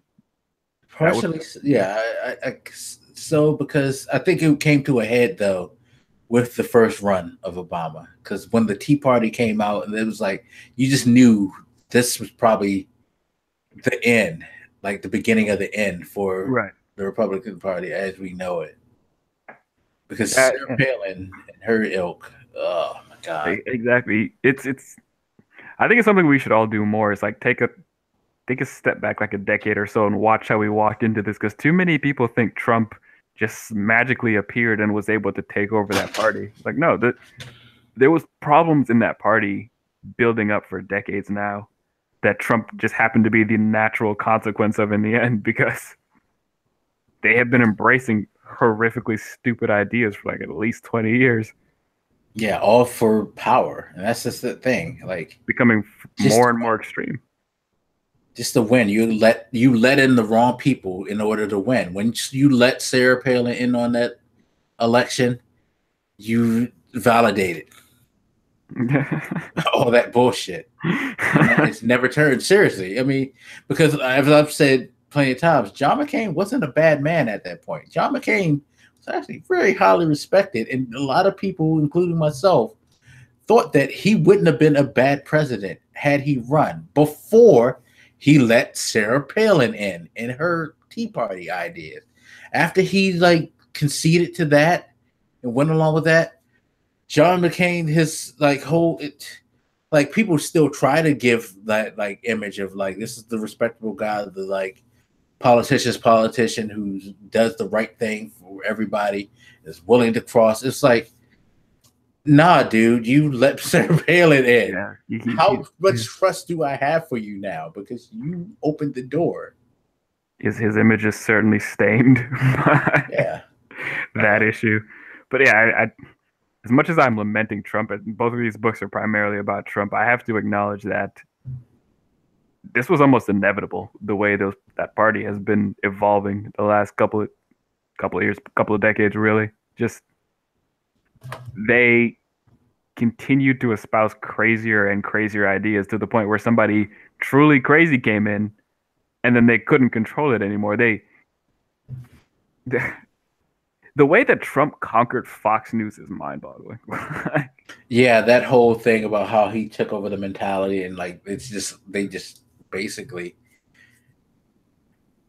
it was like a freeing for them. He unleashed them. It was he freed them from like the shackles of at least somewhat sensible conservatism and just let them go. It was so fucking weird because I'd almost forgotten there was a time where they weren't sucking Trump's dick. Like the way that he came in, he attacked certain people. Certain individuals got replaced with more extreme voices, who to energize the alt-right portions. Like today, we're very accustomed to them stroking the president's dick, but it wasn't like that. There was an evolution to that happened. It wasn't, he wasn't just born and then they always loved Trump. He came in as a political guy, and then they slowly and then radically shifted to now where they are, which is pretty much just this TV show to praise the president. Pretty much, that's about it. Yeah. And I think going through those books reminded me, like, holy shit, they weren't always like this. We evolved to this point. It's crazy to look back at some of these. And these books are not like 50 years old, but these books they're describing like the last 2 years. So for the most part. Yeah, no, they've basically just gone over this period. And that's the thing. These are not, they're not fairly long books, but they're a good 8 to 10 hours worth of listening, which is pretty healthy. Yeah, they're reasonable sized books on this motherfucker, and they need to be books because this is an incredibly odd situation that takes quite a lot of assessment.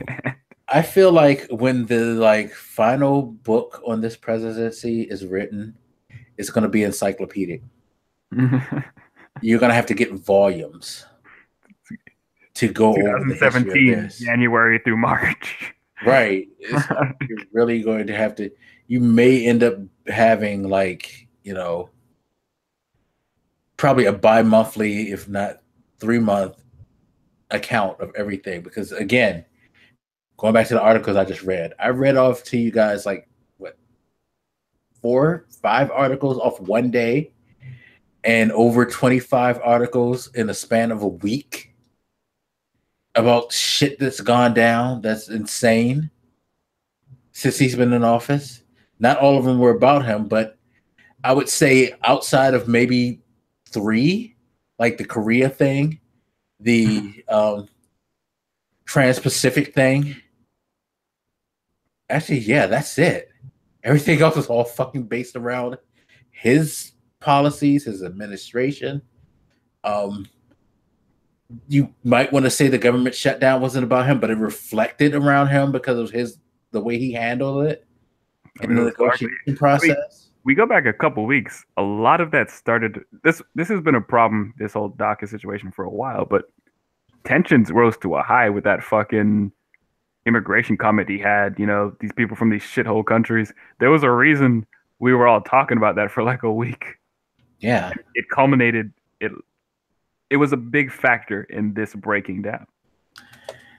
yeah, no, he puts in a lot of bad things into play, and it's just very, very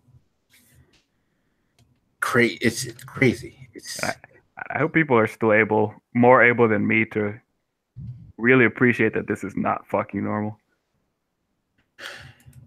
And I wish there was like a poll that kept track of this. I want to see how many people really still think that if we had Hillary in office, and I'm not saying that because I care that much to have her in particular in office, but how many people really think if she was in office, we would be in this situation? Like, exactly. I just don't understand how you could possibly think that. There's got to be polls that keep track of that type of idea, because there was people throughout the election like, either way, we're equally fucked. No, we are not. I can't even imagine a much worse scenario than this. No, it doesn't get much worse. Like, and I'm not being like apocalyptic. Like, people in high levels of office constantly brought up before the FBI for investigations. We're talking like treason level shit. The amount of social issues he's just spurring on, the financial concerns we have, because he has a lot of conflicts of interest. And so does his son-in-law. Conflicts of interest around the world with the Chinese government. Wasn't it like just today they were talking about how Kushner might be compromised by the Chinese government or whatever, because of whatever fucking deals he has with them? Like, this is ridiculous. Yeah, I really don't get it. I really don't get it. Why the fuck hasn't Kushner fixed the Middle East yet, for crying out loud? Wasn't that his job? He's gonna fix all that shit because he's a Jew. That's how Trump feels like people should be hired. Like, I'm sure there was several instances of that in the book where he's like, hey, but no, they did say that. They did say that one of the reasons he was put in charge of the whole situation with Israel is because he was Jewish and his family had business ties. Yeah. And it was okay, you're a Jew with business issue, influence. Hey, go ahead and do your Jew thing. Basically, his whole. And you know, I think you mentioned some of this book maybe isn't completely verified, but you look at everyday life under the Trump regime, and you're not surprised that some of this shit is true, because you could question, you could say, oh, this Wolf guy just being a racist, saying that he hired Kushner for this because he's a Jew. But I don't remember what it was, like a month ago, there was that whole controversy because he was talking to that Asian woman saying that she should be negotiating deals with fucking Korea, was it? Like, he asked where her people are from, and she was like, my parents are from whatever Asian country, and she's like, and he said something like, we have this beautiful woman from here, why isn't she negotiating these deals? He does seem to feel like that should be a factor in hiring. So I look at this Wolf book with a sense of, what's the word I'm looking for here? I'm going with a little skeptical with this book, but every time I look at something and I try to be skeptical with it, I'm like, I could see it happening, and then Trump does something very similar like the next day. Yeah. That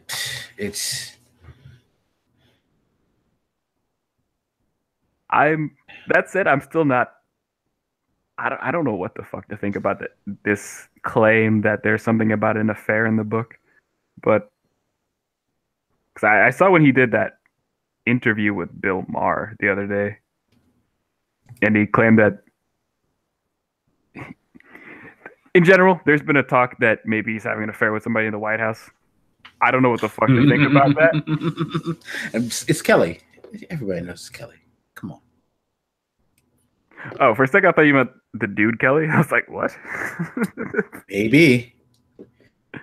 I've been trying to ignore that because, like, even with the hooker thing, I'm sorry, porn star. She was not a prostitute. She was a porn star, and I do acknowledge that that's different. Remember, he peed on the prostitute. So allegedly, but like, you know, when that story broke, honestly, like, I didn't really care that much.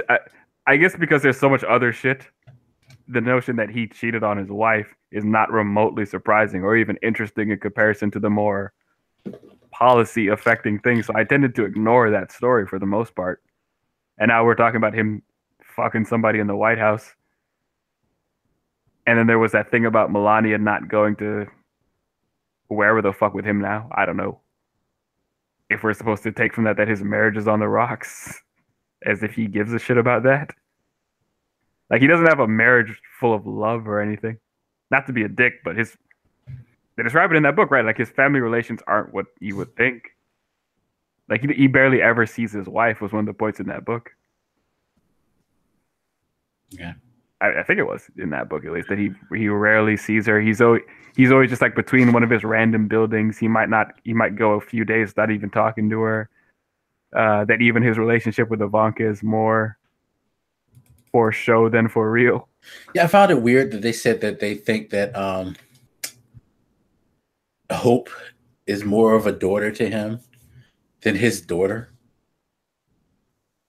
I wouldn't be surprised. You know, this notion that his daughter is particularly close. Which makes sense because he treats her more like a kid than he does Ivanka. I really do think he has some type of like thing on his daughter too. I don't think Ivanka. It's one other thing with, you know, I mentioned that Trump sees himself as like this personality, and that's really his job. So does Ivanka and Jared in a way. They try to present themselves as this high class metropolitan. Everybody wants to be me. That's why she cared about being called like the first daughter, whatever. That's not a position, and yet she took that on as though it was a government role, and she went with him at places around the world, taking pictures with him and heads of other governments. What the fuck is the first daughter? Like, you're not even the first child. What the fuck is wrong with you? She has a similar bent on being on prestige that he does. I don't think it's extreme as his, but she has a similar desire. No, because that line about her saying that she thinks she'll be the first women's president and all that. Yeah. And her and Kushner will take turns, but she's going first. Like, it takes a certain level of arrogance and desire, which is similar to Trump's. I just think you don't notice it because it's not as extreme as his. And she's more controlled about, you know, more manipulative, I guess. She's smarter than he is. Let's just put it bluntly. So you probably don't notice it as much, but I think she has the same instincts her father has to some degree. So I'm not surprised that he doesn't see her as a kid or close or whatever, because she's largely there manipulating him to get what she wants, which is a higher position in life than she already has. That's why she and Kushner was one of those regimes vying for power in the White House. On a side note, this isn't going to be counted in the list of political stories that we've discussed, but my friends are weird. Some of the things that they share. They shared an article from CNN talking about Senator Tammy Duckworth is pregnant. She's 49. Lady.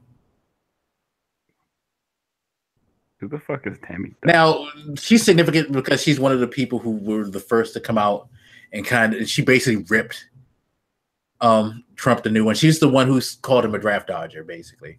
Oh, if you saw her, that's who she is. Yeah, that's her. She's fucking pregnant at 49.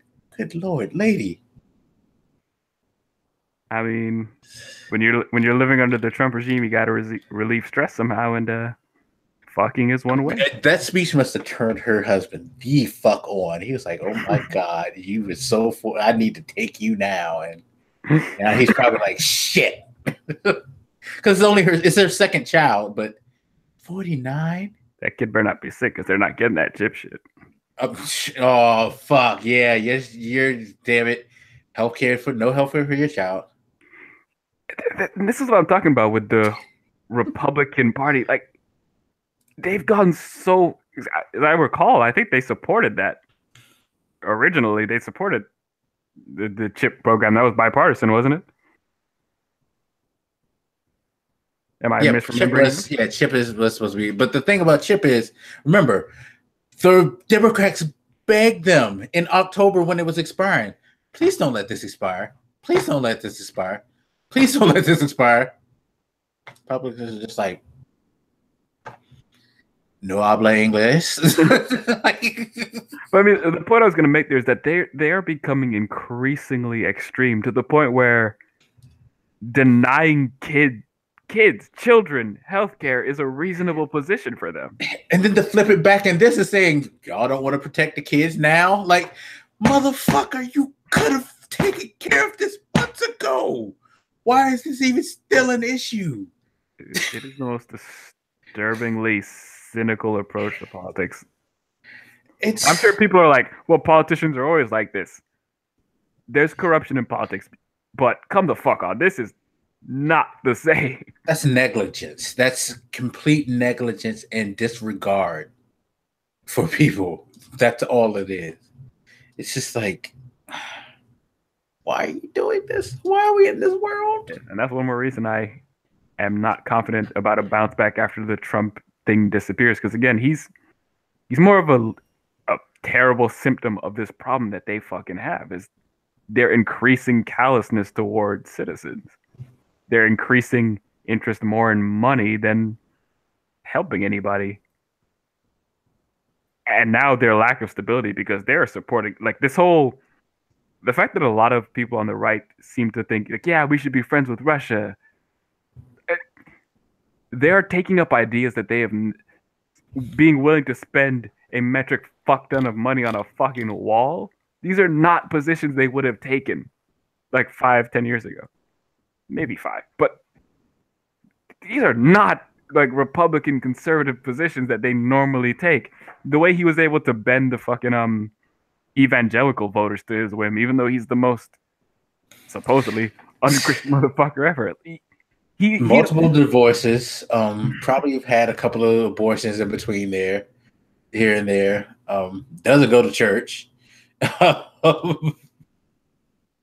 Everybody kept saying that they could, control Trump, they could use him, whatever. No, he is shifting you all over to more and more extreme positions. Ones that he doesn't even hold, by the way, but he infects everybody around him. Because again, a lot of these issues are not things Republicans would, this disrespect for the FBI and CIA and all that shit. Republicans have a boner for those institutions. Come on. Are you? The fact that Jeff Sessions, who was a career judge and practiced law all his fucking life before he went into the Senate, is willingly now trying to bring up like some old emails. And Trump actually tried to tweet like it was over 500,000 emails.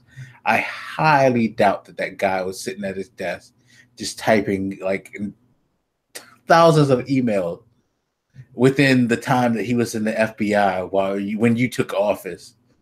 Like, I believe the count was actually like 500 to be honest, but he put like 500,000 in this tweet, I believe. Like,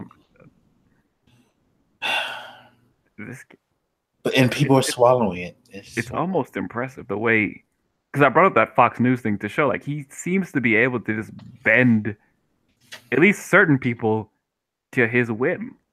That's why no matter what he does or what campaign promises he goes back on, there's no consequences for it because he's bending everybody else around him. You have people willing to lie in the most ridiculous ways that they never would have done before. It is incredible. It's almost worth a psychological study by itself to see how he's doing this, because this is how it makes me wonder if this is how dictators manage to do some of the things they do, the way they just take control and get people to do crazy shit. It's almost scary in a way, the way he's able to do it. It's one of his few talents is poisoning other people's minds. But yeah, it is. It definitely is. Like, y'all must really like the taste of like his penis or something. I don't know. But we went from last week not talking about Trump much to this week talking about him almost exclusively. So we had to get the book out and get that out. So now it's out of my system. Oh, I guess now that I've gotten this goddamn book that you mentioned. I think it's fascinating in a different way, and it's really well researched and involved and analytical. It's interesting. It seems like the type of political ass nerd you are. You probably enjoy it, so. But you probably even enjoy it more than I did, to be honest. Well, it's like 8 hours, so we don't see what this is going to be like. Oh God, I just hit the download button. We could probably talk about it next week, but it won't be as lengthy as this discussion because I think a lot of what we went through already. It's funny. I almost made the mistake of saying I'm trumped out, which I am. But the fact of the matter is, no matter how trumped out you are, until he leaves office and we get a good, I'd say probably a good 4 or 5 year period of like post-Trump to clean the political palette a little bit. Yeah, we're not going to be through with this dude for a minute. So after going through at least that one book, are you feeling confident in our ability to kind of wipe the grease away from this situation? I'm always kind of hopeful. I mean, there's enough ammonia in the world, I believe, that it can be done. I feel like I was more hopeful till you brought up that dude going to CNN. Yeah, I know. The problem is that we're going to have to use ammonia. And when you use ammonia to clean things, you're going to strip off of some of the surface. It's a threat of stripping off the surface. And that's the problem. Like you said, with the whole thing with our global standing, that's what's going to have to be done. We're going to have to wash it with ammonia, and we're going to lose some, like, paint off the countertops or whatever you wanted to call it, because this fucking guy has seeped all the way into the fabric of the world in this country. And I know I said that like it was a bad thing, like we're losing power. There's plenty of people who don't care because they want America to be isolationist, so they're not bothered. But it seems odd that he's always talking about how we're going to make great deals, we're going to win, we're going to get tired of winning, and all he does is fucking lose. As far as foreign communication goes, at least, he's just a fucking loser, and he's losing us more and more power every day. This idea that we're going to finally, all these other countries are fucking us over and we're going to get them back and we're going to be cutting the deals we should have. What deals? What are we winning? What are we gaining? Right. We're just showing the other countries that we can't play ball anymore, and now they're going to stop playing. We're not winning. We're just walking away from the table without getting anything. No, we're going to get hardballed. It's like walking away from stuff like trying to jump out of NAFTA. What if we want to get back into a, international trade thing? Nah, this is ours now. You left. You were like the person who set this up, but you fucking left and abandoned it. Now we control it. What are you going to do for us to be a part of this? He's put us in. It's funny. The greatest businessman in the world has put us in the worst negotiation position possible with the rest of the world. Because now, we don't have to scrape and bow to the holy, mighty United States anymore. The idea of superpowers, he's broken that. He thinks he's resurrected it. No, he's broken the superpower because that shit got gained during the Cold War. It stayed because we were vigilant enough to make as many connections with former Soviet countries to where we were able to, kind of bully ourselves, not necessarily bully ourselves, but kind of smooth ourselves to the top of the chain, where it was us, Russia neck and neck. Once the collapse of the Soviet Union happened, we were able to like, hey, buddy, y'all used to be here, but we're not gonna be those guys. We'll be your friends, and just work with us. And that's where we went up, and Russia went down. Like the only reason people sort of still consider Russia as a superpower in their minds is because Russia's military surplus. They're able to make money off of selling weapons to any and everybody, no matter who it is. But now China is that superpower. Not only is China became a superpower not through muscle like Russia did. China became a superpower financially. But like, you know what? We got money. Y'all suffering? You need a loan? Here you go. We'll help you.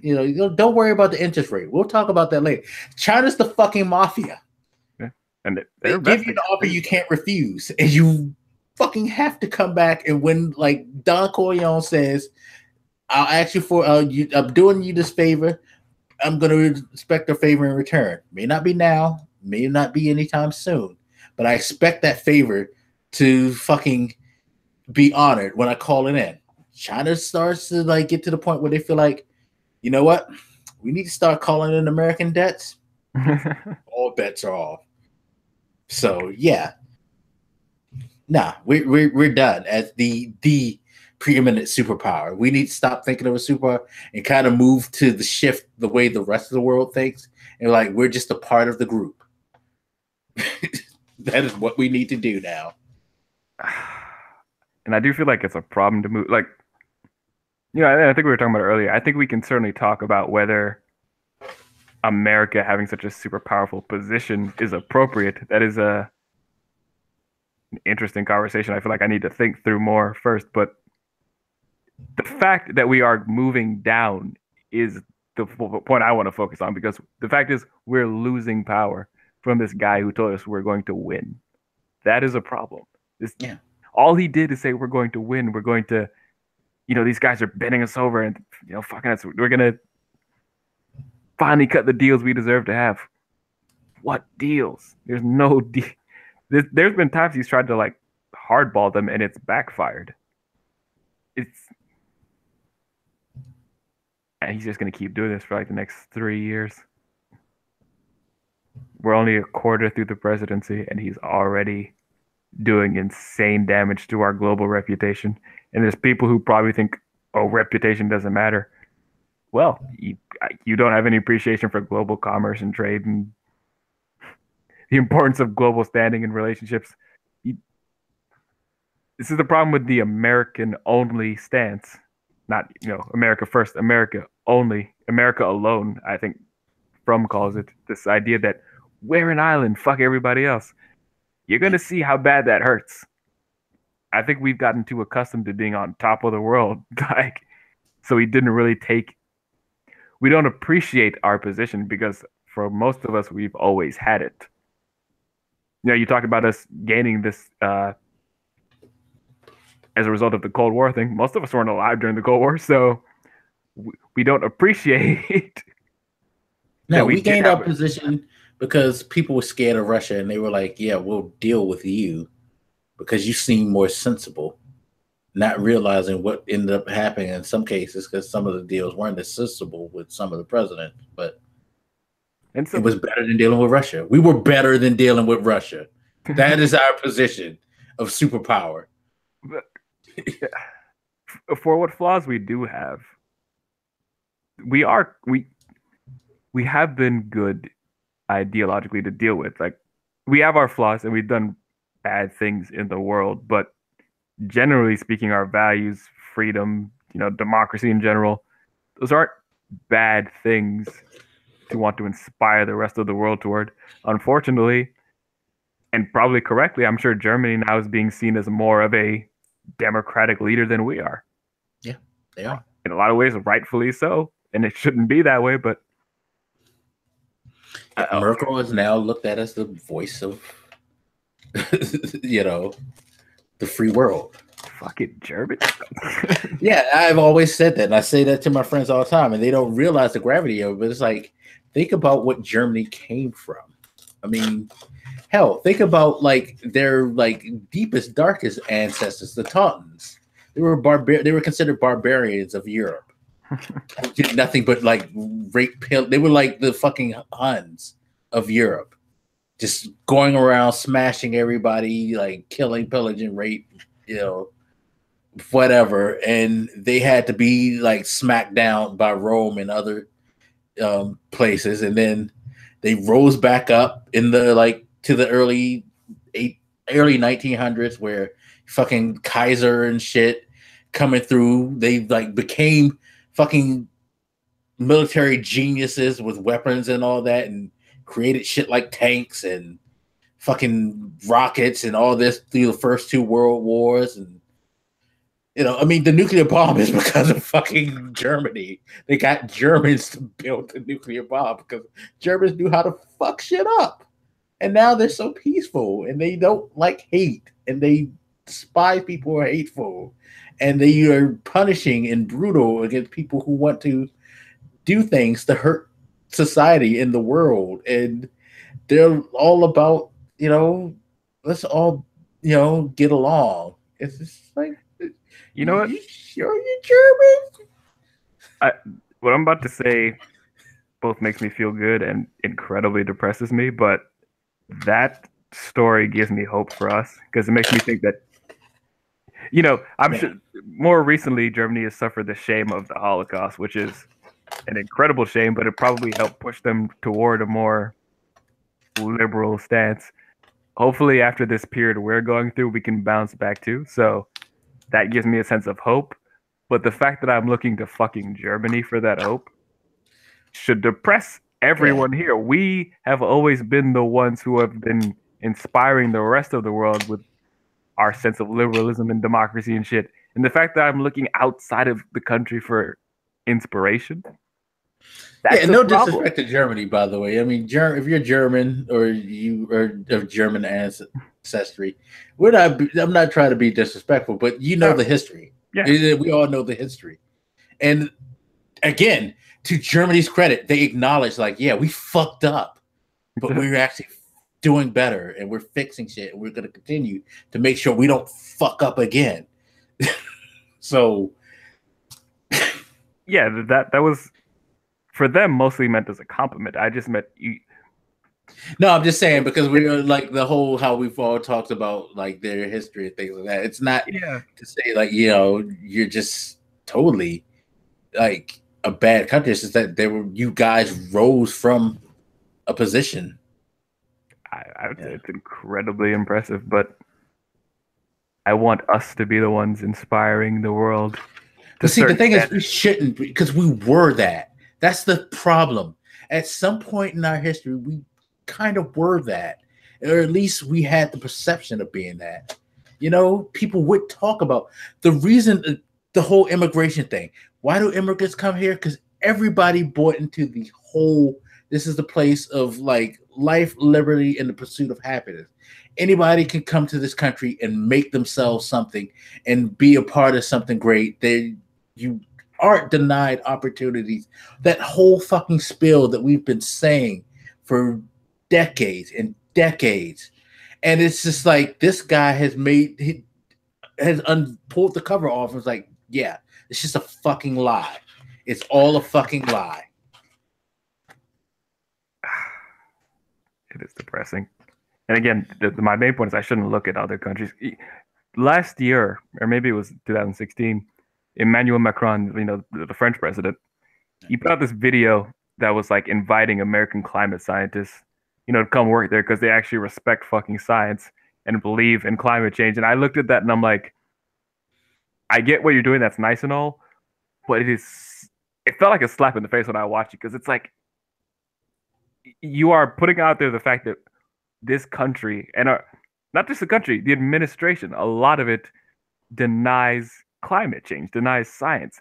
That is embarrassing that you're inviting our scientists to come over there because we're too fucking stupid here. Like, it was, I'm sure a nice gesture on his point. I'm sure some of it was backhanded, but it hurt so bad to see that because I was like, my God, I can't even argue with what he's saying. The president says climate change is a Chinese hoax. How do you argue with this motherfucker after you know the president said that? The top motherfucker in the land said that.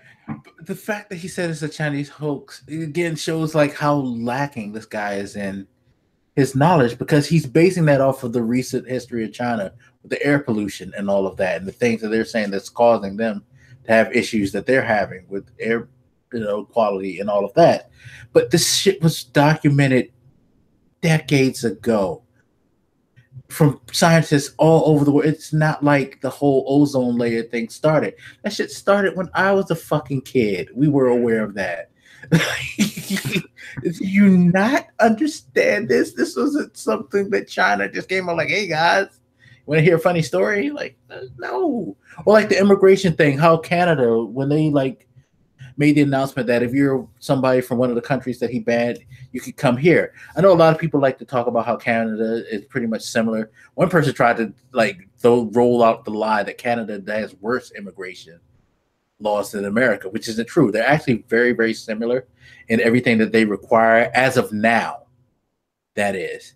And the lie that people put out about how they're worse is because when you look at the numbers as far as how and why they bring in most of their immigrants, the majority of them that are brought into the country are brought there due to economic reasons, meaning they're looking for people who are going to more so help their economy rather than try to do like connect families, which we do more than they do.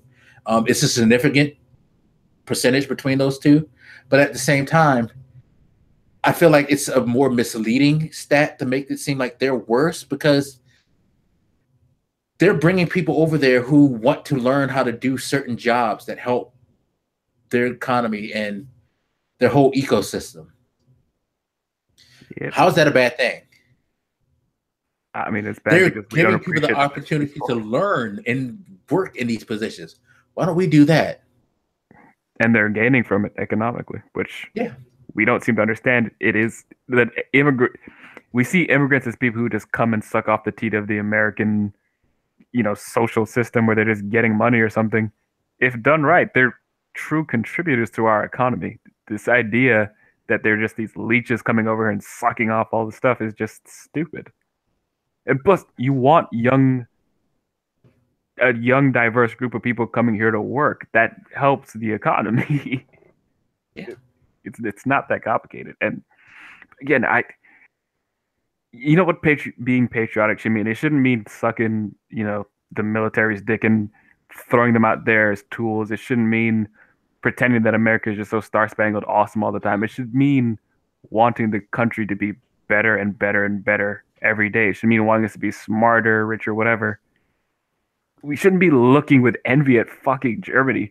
No, again, no offense, Germany, but we were that motherfucker. Like, yeah, not you. What about us? You're taking our spot, bro. I mean, our boyfriend looking with envy at France because they actually believe in fucking science. Like, yeah, it's a teenage drama. He loved me first, not you. What is happening here with the rest of the world? It's just, and they've been doing it already. You look at our education statistics and all that shit. They've been speeding past us for a while now. And now it's just even more obvious that they're doing it. And my friend, he just came back. Shout out to you, by the way. You helped make me a project late, sir. Not you, my friend. Oh. Because he went to Sweden. He was supposed to be the guy that I was supposed to do an entrepreneur interview with. But he got a chance to go to Sweden. And he was like, that place is cool as shit over there. Like, their stuff that they have and the things they do is like fucking awesome. And I'm like, I want to go someplace awesome. I don't want to be here.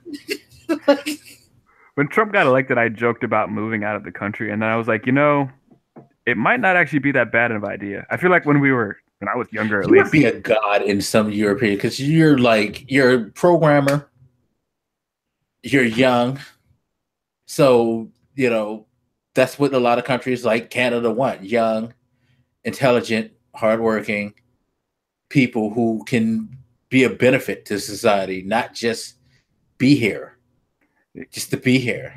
I remember once I genuinely entertained going to Europe for a second. I was like, man, everybody historically has wanted to come to America, the land of the free. And I was like disgusted, not disgusted, but like uncomfortable with the fact that even for a second, I genuinely thought about leaving because I was like, and not in a childish way, like, oh my God, Trump is president, we're dying, blah. Like, it didn't have anything to do with Trump per se. It was just the way things have been going even before Trump for a long time. We don't acknowledge that our education in comparison to other countries sucks. Our healthcare is pathetic in comparison to those countries. I mean, not that those countries are perfect either, but basic shit that the rest of the developed world seems to be getting right, that we should be at the forefront of, we're just not. And now science is one of them, which drives me crazy. Yeah, it's just it's like, do I really want to leave America? Fuck no. There's a lot about this country I love. Even as a black man in a country that hated our guts and still have some subversive hatred towards us. Love this goddamn country. I just wish this country would do better. And that's the thing that makes you entertain the idea of leaving, because there's so much that you see in other places. It's like, we're supposed to be like the richest country and the most influential country. Why aren't we this progressive? I remember, especially being younger, that bothered me when I watch other countries, and good for them, they're doing that. But I'm like, who the fuck are they? Why aren't we doing that here? And yeah, everybody's economic situation is a little different. I don't know if we take the free education or free healthcare thing, how difficult that would be, because I'm not an expert economist, so I'm not gonna push extremely hard for that. But we should be doing a lot better than we are. It should be on the table. It shouldn't just be a dismissive thing that they just balk at. It should always be on the table, and it should be worked at. There are ways that you can manipulate the budget. The thing is, there's people who don't want to change just for the resistance of change's sake. And there are people who probably have deals with people who they don't want to, break. But it's like, just to hold on to those few things and not think about like what can benefit the whole. Because if there were free education, more people would be more inclined to pay attention more in school, because they can go to college and they can learn a valuable trade. And then you could say, okay, now that you have this job, you go out there and you go find yourself a better position.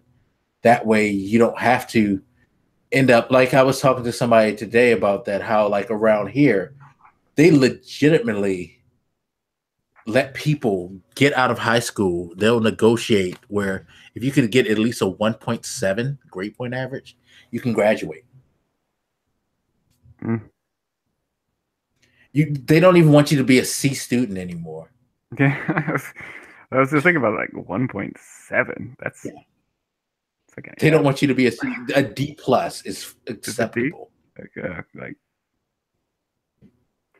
We don't value education system at all in this country. We don't invest in it. We don't invest in science.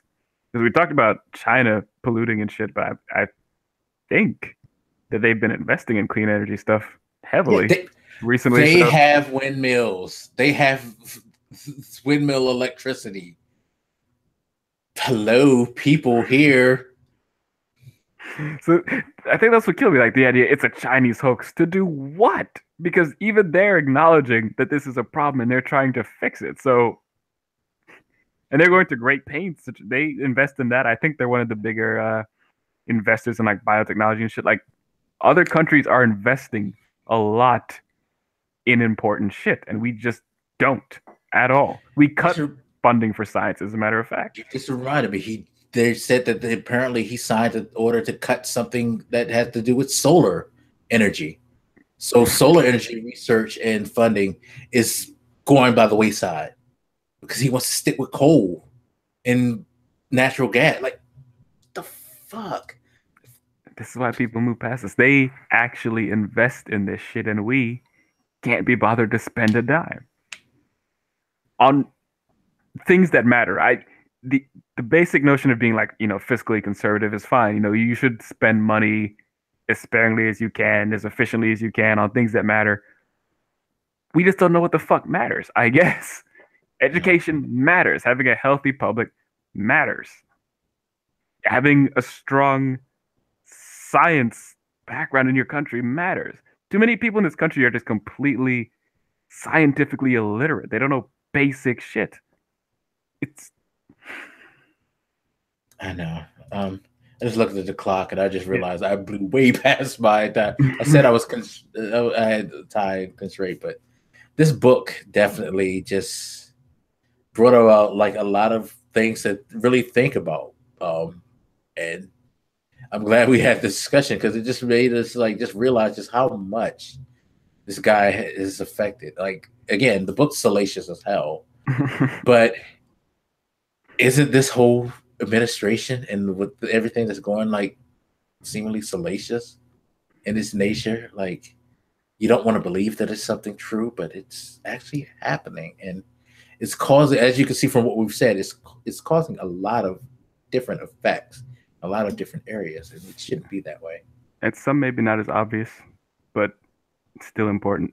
And I would certainly recommend going through that book for anybody who hasn't. Of course, take it all with a grain of salt just based on the nature of book it is, but it's still insightful for what it is.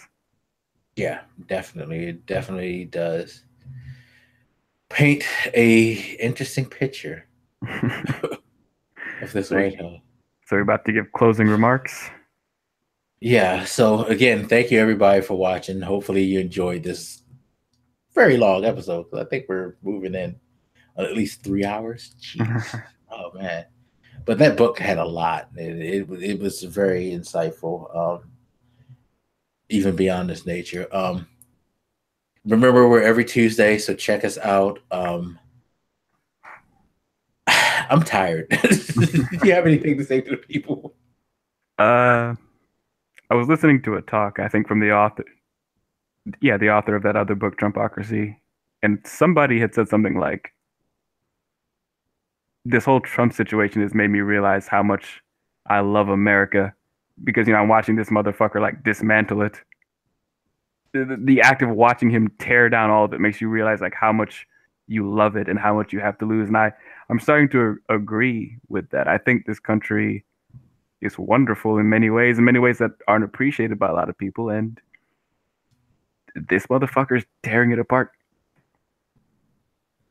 And that drives me crazy, and we shouldn't let him do that. And we should, if you feel like you want to be patriotic, don't just wear red, white, and blue underwear, flag ties and all that stupid shit, or engage in faux patriotism where you're always acting like America's great, blah, blah, blah. Like, actually love the country, love what's good about it, and want to improve on the shit that is increasingly not good about it. I'll say I uncomfortably love America, and this guy with his weird hair thing is fucking it up for me and the rest of us. He's dragging us back. He's contributing to dragging us back, and we can be so much greater than we are. I think that's what loving America means, is wanting it to be better, not just pretending it is. Yeah. Definitely. But I close with that. Well said. All right, everybody. My ass is starting to hurt too. Jeez. I'm having so much butt sex.